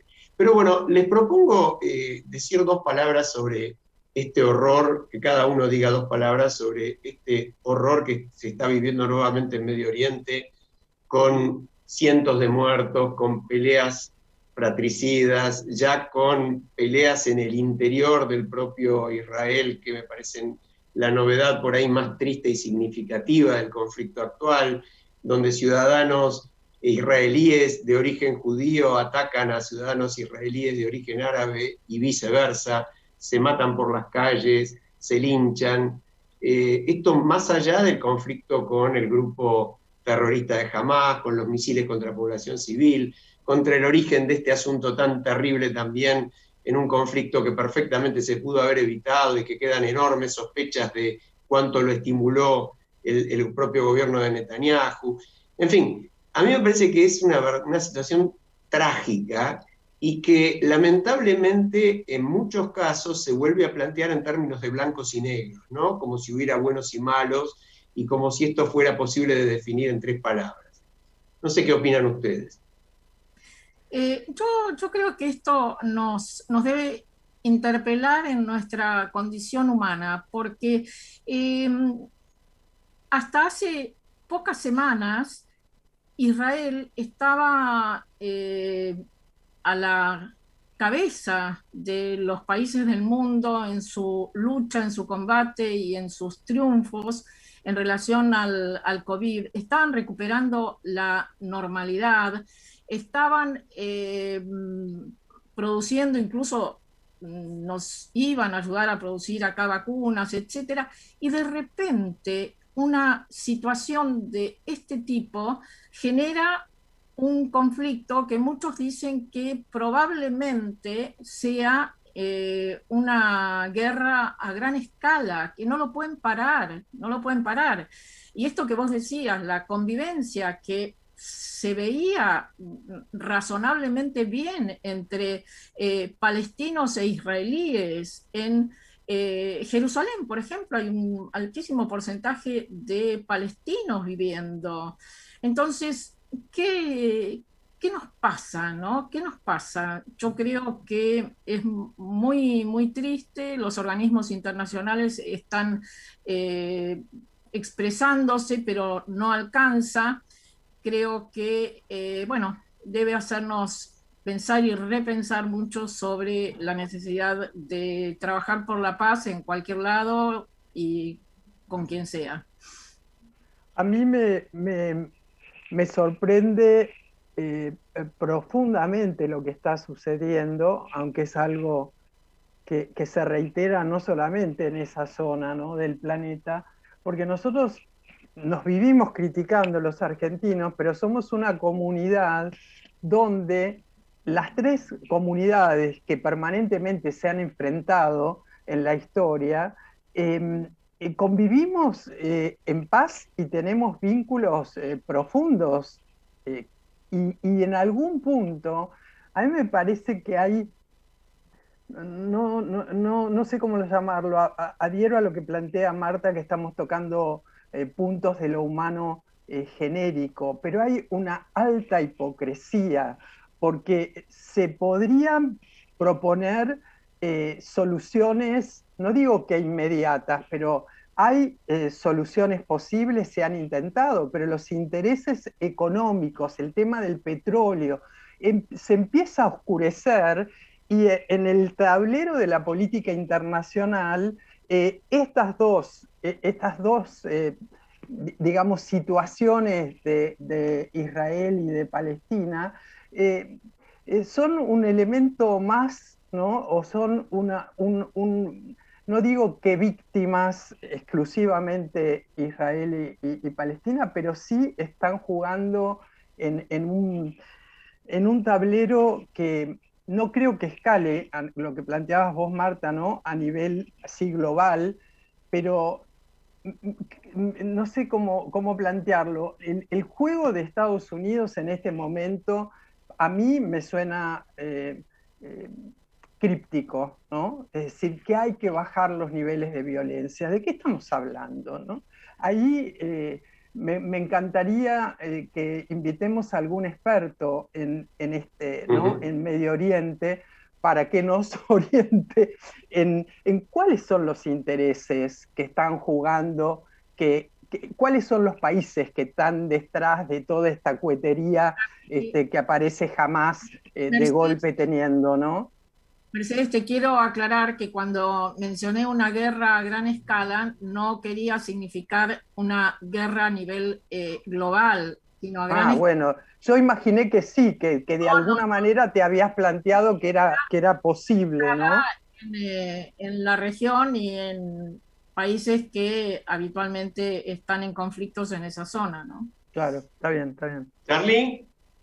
Sí, yo tuve la oportunidad de viajar a Israel, invitado por la AMIA y financiado por una organización judía de Estados Unidos, en el marco de un programa en donde te invitan, éramos 7 u 8 personas que integrábamos distintas organizaciones de la sociedad civil argentina. El programa era para que vos entiendas el conflicto, no era para venderte Israel, sino, de hecho, te entrevistabas, por ejemplo, con árabes viviendo en Israel, un poco lo que decía Marta, te entrevistabas del lado de Palestina con autoridades de la autoridad palestina, y se pasaron las 3 horas del almuerzo, obviamente, criticando a Israel. Estuvimos en Sderot, que es la ciudad que está, la última ciudad de Israel que está en la franja de Gaza. Y lo que entendés ahí es que el problema es tan complejo, porque no es un problema que se pueda resolver con las herramientas de la institucionalidad o de la diplomacia. Es un problema de religiosidad. Y en ciertos contextos, no estoy generalizando, sino que digo, en ciertos contextos, así como la espiritualidad humaniza, la religiosidad fanatiza.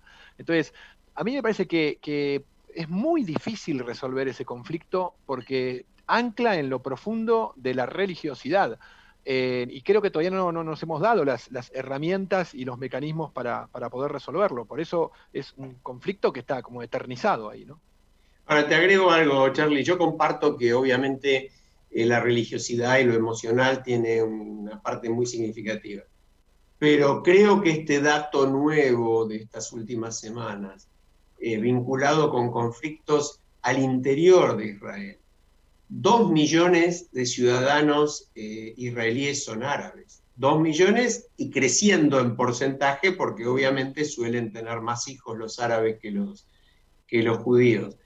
Ese conflicto hasta ahora había tenido alguno que otro episodio, pero más bien era un árabe que se infiltraba o desde Cisjordania o desde Gaza para algún atentado. No era una situación tan brutal como ha pasado en ciudades donde hay mucha de esa población mixta conviviendo. Y yo creo que no prestarle atención a eso, porque más allá de lo que decía Mercedes, si bien existe sin ninguna duda, Medio Oriente es parte del tablero de poder mundial hace muchísimos años, pero tiene un peso propio tremendo. Israel es una potencia impresionante desde el punto de vista tecnológico, desde el punto de vista militar. Como bien dijo Marta, es el primer país del mundo en superar la situación de pandemia. Tiene un avance y un desarrollo científico-tecnológico descomunal. Es decir, hay factores muy propios ahí adentro. Pero bueno, tomo la idea de Mercedes, me parece que estaría bueno charlar del tema con alguien que lo conozca a fondo, y también me parece que nunca será suficiente pedir por la paz desde cualquier lugar, micrófono o posibilidad de hablar con otro que uno tenga, ¿no? Así que antes de irnos a la pausa, además, insisto en eso. Además, me parece que tendríamos que hacer una referencia mínima a nuestra Cancillería y la posición de Argentina con este tema. Sí, me parece muy bien, dale. Sí, el punto de la posición argentina me parece que es absolutamente criticable. Primero, podría no haber hecho ninguna manifestación, pero al hacerla de esta manera, yo digo que hiere profundamente a toda la gente y a los familiares de aquellos que murieron en los atentados en nuestro país. Es decir, es una falla, no solo desde el punto de vista diplomático, sino desde el punto de vista de los derechos humanos en nuestro país, ¿no? Me parece, me sentí, cuando lo leí no lo podía ni entender ni creer. Comparto completamente, comparto porque creo que no costaba nada, es decir, era casi obligado, indispensable condenar el terrorismo contra sociedad civil, el terrorismo contra la población que no tiene absolutamente ningún rol en el conflicto. Verdaderamente Hamás es un grupo que proclama borrar a Israel de la faz de la tierra. Y yo que también tuve la oportunidad de estar allí, Charlie, te agrego que cuando salís de Jerusalén y a las 2 cuadras ves el mar, porque el estado es muy, muy angosto, te das cuenta que la metáfora, echarlos al mar no es precisamente una metáfora, ¿no? Entonces, por supuesto que todo eso hay que considerarlo. No sé, Marta, ¿qué opinas? Yo estoy de acuerdo con Marcelo. Sí, por supuesto que sí, por supuesto que sí. Además, yo también estuve en Israel, y estos días cuando escuchaba los conflictos que se generaron en la zona de la mezquita, pensaba en ese lugar que es maravilloso, ahí en Jerusalén, la mezquita. Y bueno, cuando yo estuve también tuve oportunidad de hablar con unos, con otros, y por supuesto había críticas recíprocas, pero conviviendo, pero parecería que la convivencia en estas circunstancias no dura demasiado, y es lamentable. Y entonces, así es. Bueno, yo quiero decir que también estuve muchas veces en Israel, y lo que aprendí en Israel tuvo que ver justamente con la paz. Y hay una enorme cantidad, vos hablabas, Alejandro, del desarrollo tecnológico y científico de Israel, pero hay un desarrollo en el plano humano, y lo que yo aprendí allí sobre el trato a las personas mayores fue, yo les digo, de una innovación y de una profundidad de cambio enorme. Así que da para charlar de todo esto, de lo que uno vamos a hacer en este lugar. Sí. Lo vamos a hacer, y ahora nos vamos a la pausa porque volvemos con 2 jóvenes, muy jóvenes. Yo creo que estamos batiendo los récords de edad en otras voces hoy, y lo vamos a pasar muy bien con Emilia Marchi y Candela Mesa, que ya están en las gateras por entrar. Gerardo, nos vamos a la pausa. Ecomedios.com AM 1220. Estamos con vos. Estamos en vos. Omint Digital, la primera plataforma online para cotizar y comprar un plan médico con cobertura nacional para vos y tu familia. Ingresá en omintdigital.com.ar y conoce más. Superintendencia de Servicios de Salud. Órgano de control de las empresas de medicina prepaga. 0800-227-2583. SSSsalud.gov.ar. RNMP 1336.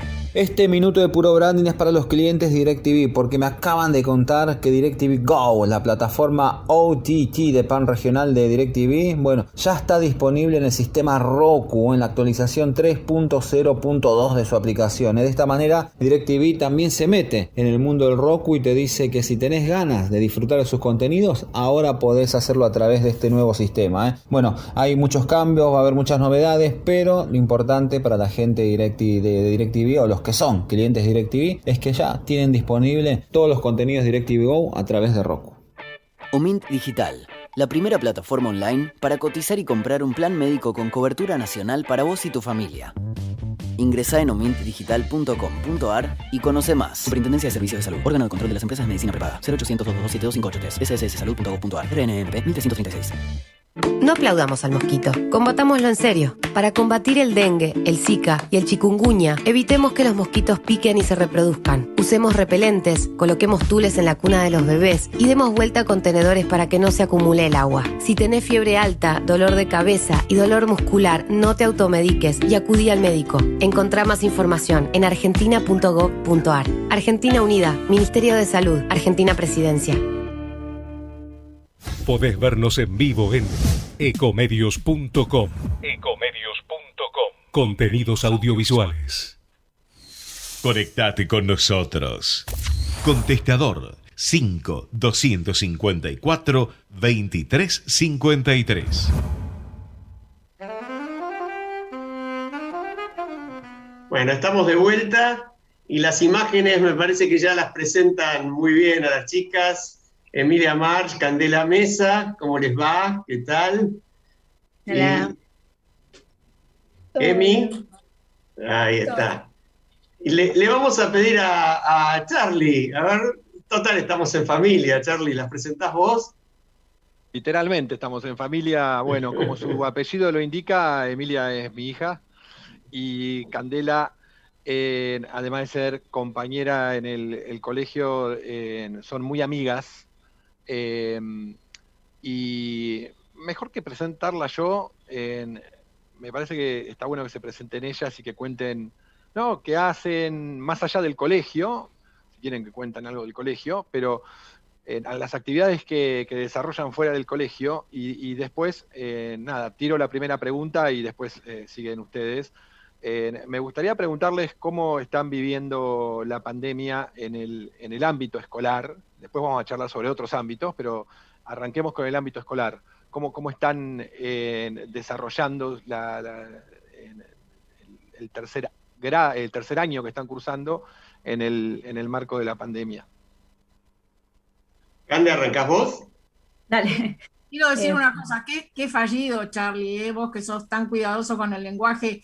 Dijiste... Qué mala que sos. Claro, y yo te entiendo, la querés seguir viendo chiquita. A mí me pasa lo mismo con mis hijas. Dale, Cande.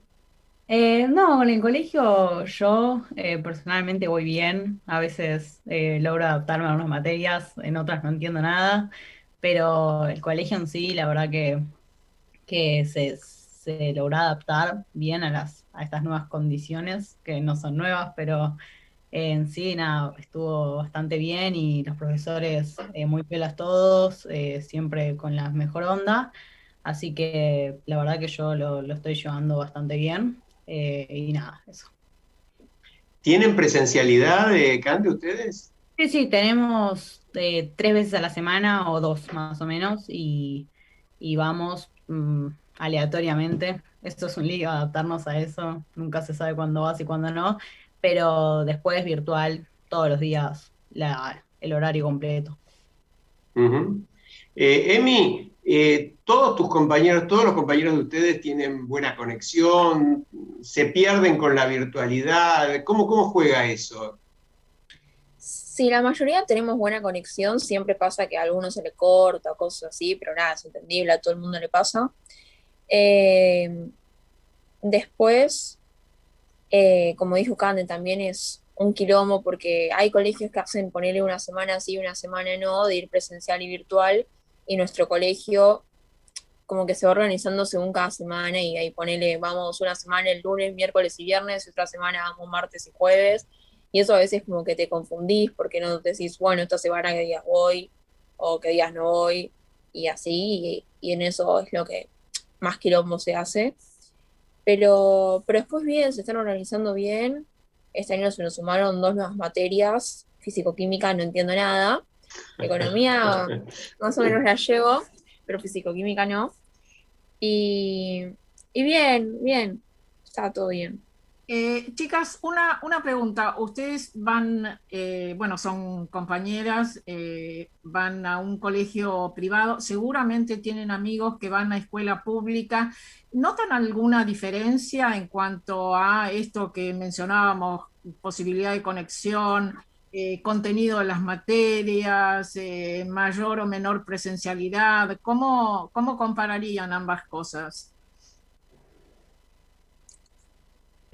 Yo tengo, bueno, tengo una amiga que, bueno, cuando arrancó la pandemia no tenía computadora y el colegio tardó un montón o sea, ella tardó un montón en recibir la computadora y el colegio, nada, como que ponía la mejor onda, pero sin conexión es imposible y sin computadora menos, entonces, nada, eso por ahí estuvo más complicado y nada, hoy en día tiene y está pudiendo bastante bien.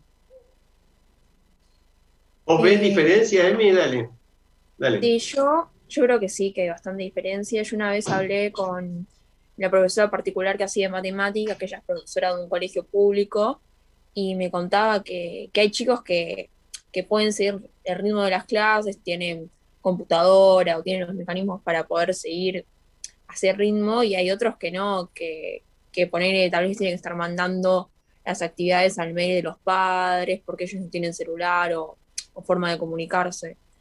Entonces sí, yo creo que hay bastante diferencia en eso.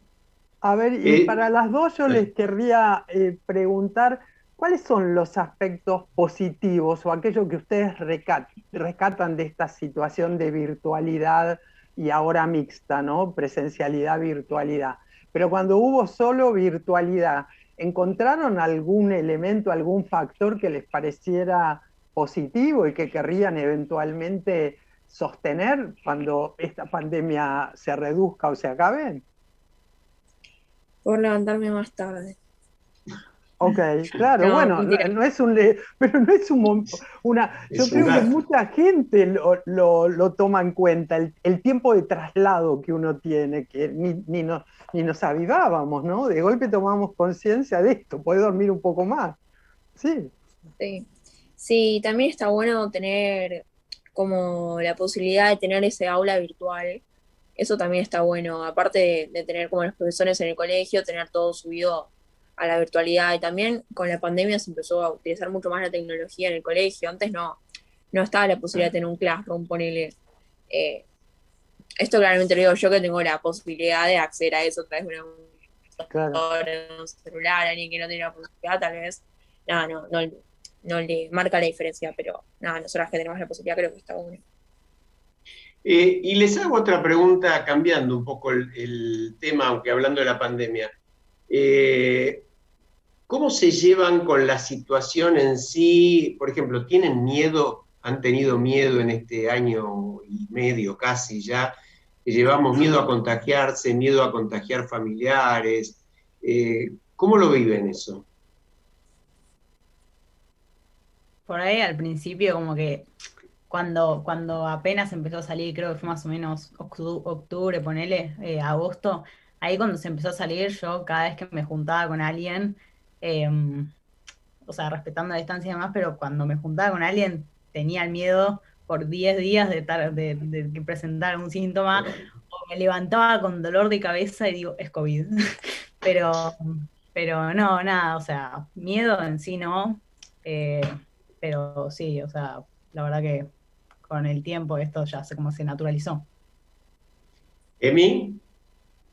Sí, yo creo que también influye mucho, según lo que estén transmitiendo los medios de comunicación. Por ejemplo, ahora que se volvió a comunicar todo como más en hincapié que están subiendo los casos y, y que hay más gente internada, más gente joven, como que tenés más miedo. Y hace, poner 2 meses atrás, que los casos estaban más bajos, estabas como mucho más relajado, así que sí. Una pregunta para ambas, porque, bueno, a nosotros nos contó un pajarito algunas de las cuestiones que ustedes han hecho, cuestiones de tipo solidaria, y esto es muy importante para que lo puedan transmitir a otros jóvenes. ¿Qué experiencias solidarias han desarrollado durante la pandemia y piensan seguir desarrollando? ¿Quién Emi, dale, dale. Dale. Yo hace creo que unos meses atrás, en plena pandemia, fui a ayudar a un comedor que se llama Casa San. Y, y es gente que, nada, no tiene muchos recursos, ayudando a gente que tiene menos recursos todavía. Y está bueno, es un ambiente re lindo, es en La Boca, es toda gente de La Boca la que ayuda. Y ahora están haciendo otra sede en La Boca también, como para poder ayudar más. Está bueno, me gustó la experiencia. ¿Y qué hiciste? Ayudé a cocinar. ¿Y qué tal cocinas? Bien, por ahora mi papá no se queja. Por lo menos no adelgazó mucho. No, eso seguro. ¿Tienen entre vuestros amigos, amigas, jóvenes que han tenido actitudes solidarias en pandemia y que se han comprometido de esta manera? Candela, ¿vos podés contar algo? No, sí, que yo tengo, bueno, tengo una amiga que hace como bandejas cada semana, cada jueves me parece, que lo mandan a un lugar y ahí lo reparten entre la gente que necesita comer y no tiene. Y nada, como que vos te inscribís como voluntario, entonces cada jueves vos tenés que preparar tantas bandejitas y se las das al lugar este que después las reparte a las personas que se inscriben para obtener la comida. Candela, el mismo pajarito, porque no iba a decir otro pajarito, pero es el mismo, nos contó que anduviste por Estados Unidos por razones familiares. Contanos cuándo fue y contanos cómo viviste, es decir, qué diferencias viste entre allá y acá, no solo de la pandemia, de la vida en general, cuánto tiempo estuviste. Sí, bueno, mi papá se fue durante estos meses a trabajar para allá, entonces yo en las vacaciones fui unos 15 días y después me vine para acá. Y con el tema del COVID, la verdad es que en ese momento estaba muy calmado todo, no fui en una época donde había muchos casos, pero está como renaturalizado y todo el mundo como con barbijo y demás. No hay aglomeración de gente en ningún lugar, pero nada, la verdad que la distancia y todo como que me sorprendió porque me parecía que iba a estar mucho más en lugares en donde no se respeta ni barbijo, ni distancia, ni nada. Pero ahí es donde fui yo, estaban todos con barbijo, siempre muchos lados y demás, y nada, eso la verdad que me sorprendió. Y Ahí se nos cortó un poquito. ¿Dónde estuviste en Estados Unidos? En Los Ángeles. Ah, estuve okay, en Los Ángeles y Altadena, un lugar muy lindo. Claro. Ahí está, perdón. Un lugar muy lindo. Y nada, la verdad que re tranquilo. Además es un lugar que no es que está cerca del centro, entonces tampoco había tanto movimiento de gente, pero en el centro y demás, ahí la gente la verdad es que se lo manejaba bastante bien, me sorprendió. Emi, ¿cómo ves lo que viene? ¿Cómo pensás que puede llegar a ser tu vida a partir de que esta pandemia se supere, de que todos estemos vacunados o de que ya pueda ser un mal recuerdo? ¿Pensás que vas a volver a lo mismo que tenías antes o pensás que va a ser distinto? No, yo creo que ya de por sí hay un montón de cosas que cambiaron y que van a seguir cambiando porque todavía no terminó la pandemia. Y Y sinceramente no me imagino cómo puede ser. Yo charlé esto con mi tío y él me dijo que va a seguir habiendo como más pandemias, como que no va a ser la única, lamentablemente. Y, y eso, ojalá se parezca lo más a antes de la pandemia, sea lo más parecido a antes de la pandemia, pero eso. Yo agregaría una pregunta. ¿Cuáles piensan ustedes que creen personalmente y qué piensan que los demás, sus amigos, sus amigas, la gente de la edad de ustedes, tiene como temas que les importan más, digamos? Les importa más, no sé, por ahí la diversión, el deporte, los juegos, o les importa más pensar algo como va a ser el futuro, les importa más los temores que puedan tener de la sociedad, qué sé yo. ¿Cuáles son las preocupaciones de alguien de la edad de ustedes en este momento? Yo creo que el colegio es una gran preocupación. Después, nada, poder juntarse con sus amigos, poder socializar con gente de nuestra edad. También el deporte. Yo voy mucho al club de amigos, que ahí juegan un montón al básquet, así que, nada, el deporte. Y, y eso, no sé, Cande, ¿vos qué pensás? No, bueno, el tema del deporte también es porque, bueno, con Emi, por ejemplo, tenemos varias amigas que juegan así como federadas en varios deportes, tenis, gimnasia, y nada, con la pandemia va a ser por Zoom, es un garrón y no es lo mismo y no hay chance de lo que lo sea, entonces eso afecta un montón. Y sí, después juntarse con amigos también me parece re importante para todos y más para, bueno, el colegio, para la gente que está en quinto año, ponele, o que entra a la secundaria, es como un garrón. Así que nada. Tercer año es un momento bastante especial, ¿no? Cuando uno está en el secundario. Y pensando un poco en la perspectiva que uno tiene a esa edad, ¿ustedes tienen así o reconocen algún talento o alguna inclinación por lo que uno llamaría luego una decisión más de tipo profesional, qué estudiar, si ir a la universidad, no ir, si son como más activas que, ¿no? En alguna práctica específica? Ustedes estaban hablando del deporte, pero yo me metí recién para ver qué era Casasán y me quedé realmente impactada con la tarea que hacen, que se inició con una recuperación para chicos que tenían adicciones, ¿no? Pero digamos, en este momento que están medio como en la mitad, ¿no? Porque tienen casi cerca lo que era la primaria, no tan lejos, pero por otro lado tienen, ¿no?, como la perspectiva de que en 2 años ya terminan. ¿En qué está cada una? O ni lo pensaron, porque con la pandemia un poco se clausuró el tema del futuro, ¿no? Me gustaría que si lo pensaron o no, que lo compartamos. Cande, dale. Dale, Cande, a ver. Cualquiera de las dos, dale. Es lo mismo. No, que yo, bueno, a mí me gusta, bueno, cosas relacionadas con el arte, siempre me gustó y la pandemia creo que para eso me sirvió un montón. Al pasar tanto tiempo en casa, la verdad es que pude hacer muchas cosas y nada, me oriento para algo de eso, no sé específicamente qué carrera, ¿no? Ni qué universidad, pero nada, algo relacionado con eso siempre me gustó y nada, sigo con ese enfoque. ¿Y de arte qué? ¿Qué es lo que has hecho en estos meses? ¿Qué es lo que te gustó hacer, además, por lo que contás? Claro, me gusta, bueno, dibujar y eso, la verdad que siempre.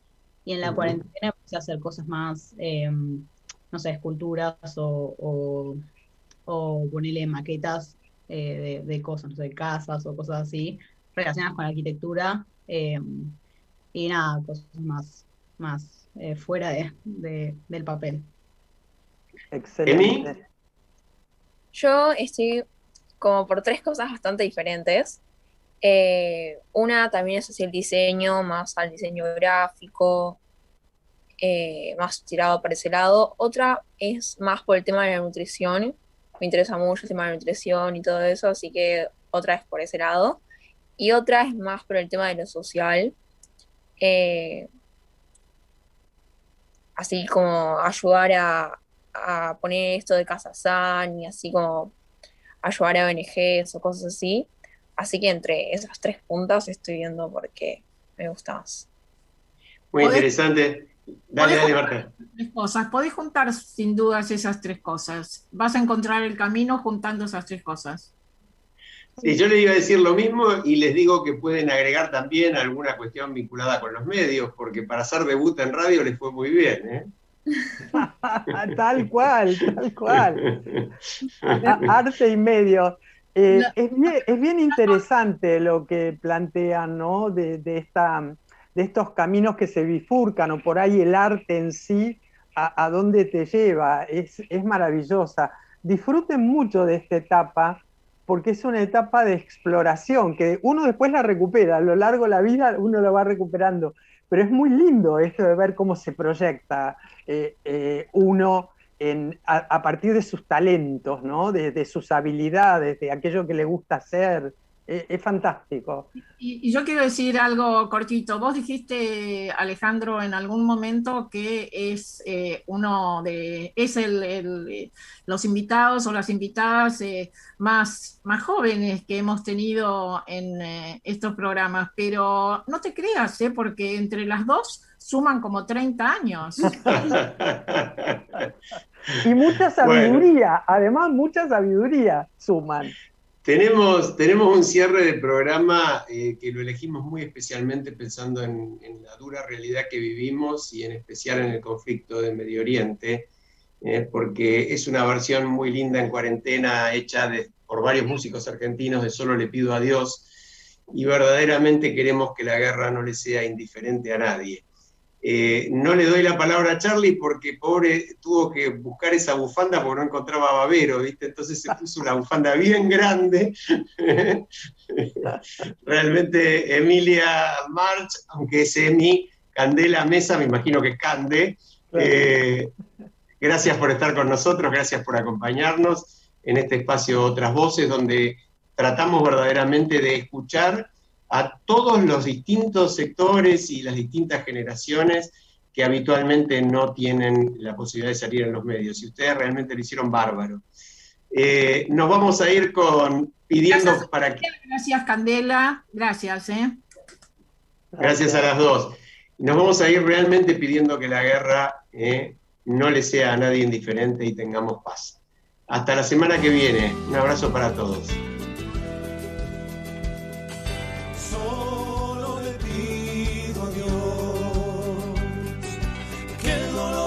Sea indiferente, que la reseca muerte no me encuentre vacío y solo sin haber hecho lo suficiente. Solo le pido a Dios que lo injusto no me sea indiferente, que no me abofete la otra mejilla después que una garra me arañe esta suerte. Solo le pido a Dios que la guerra no me sea indiferente. Es un monstruo grande y pisa fuerte toda la pobre inocencia de la gente. Es un monstruo grande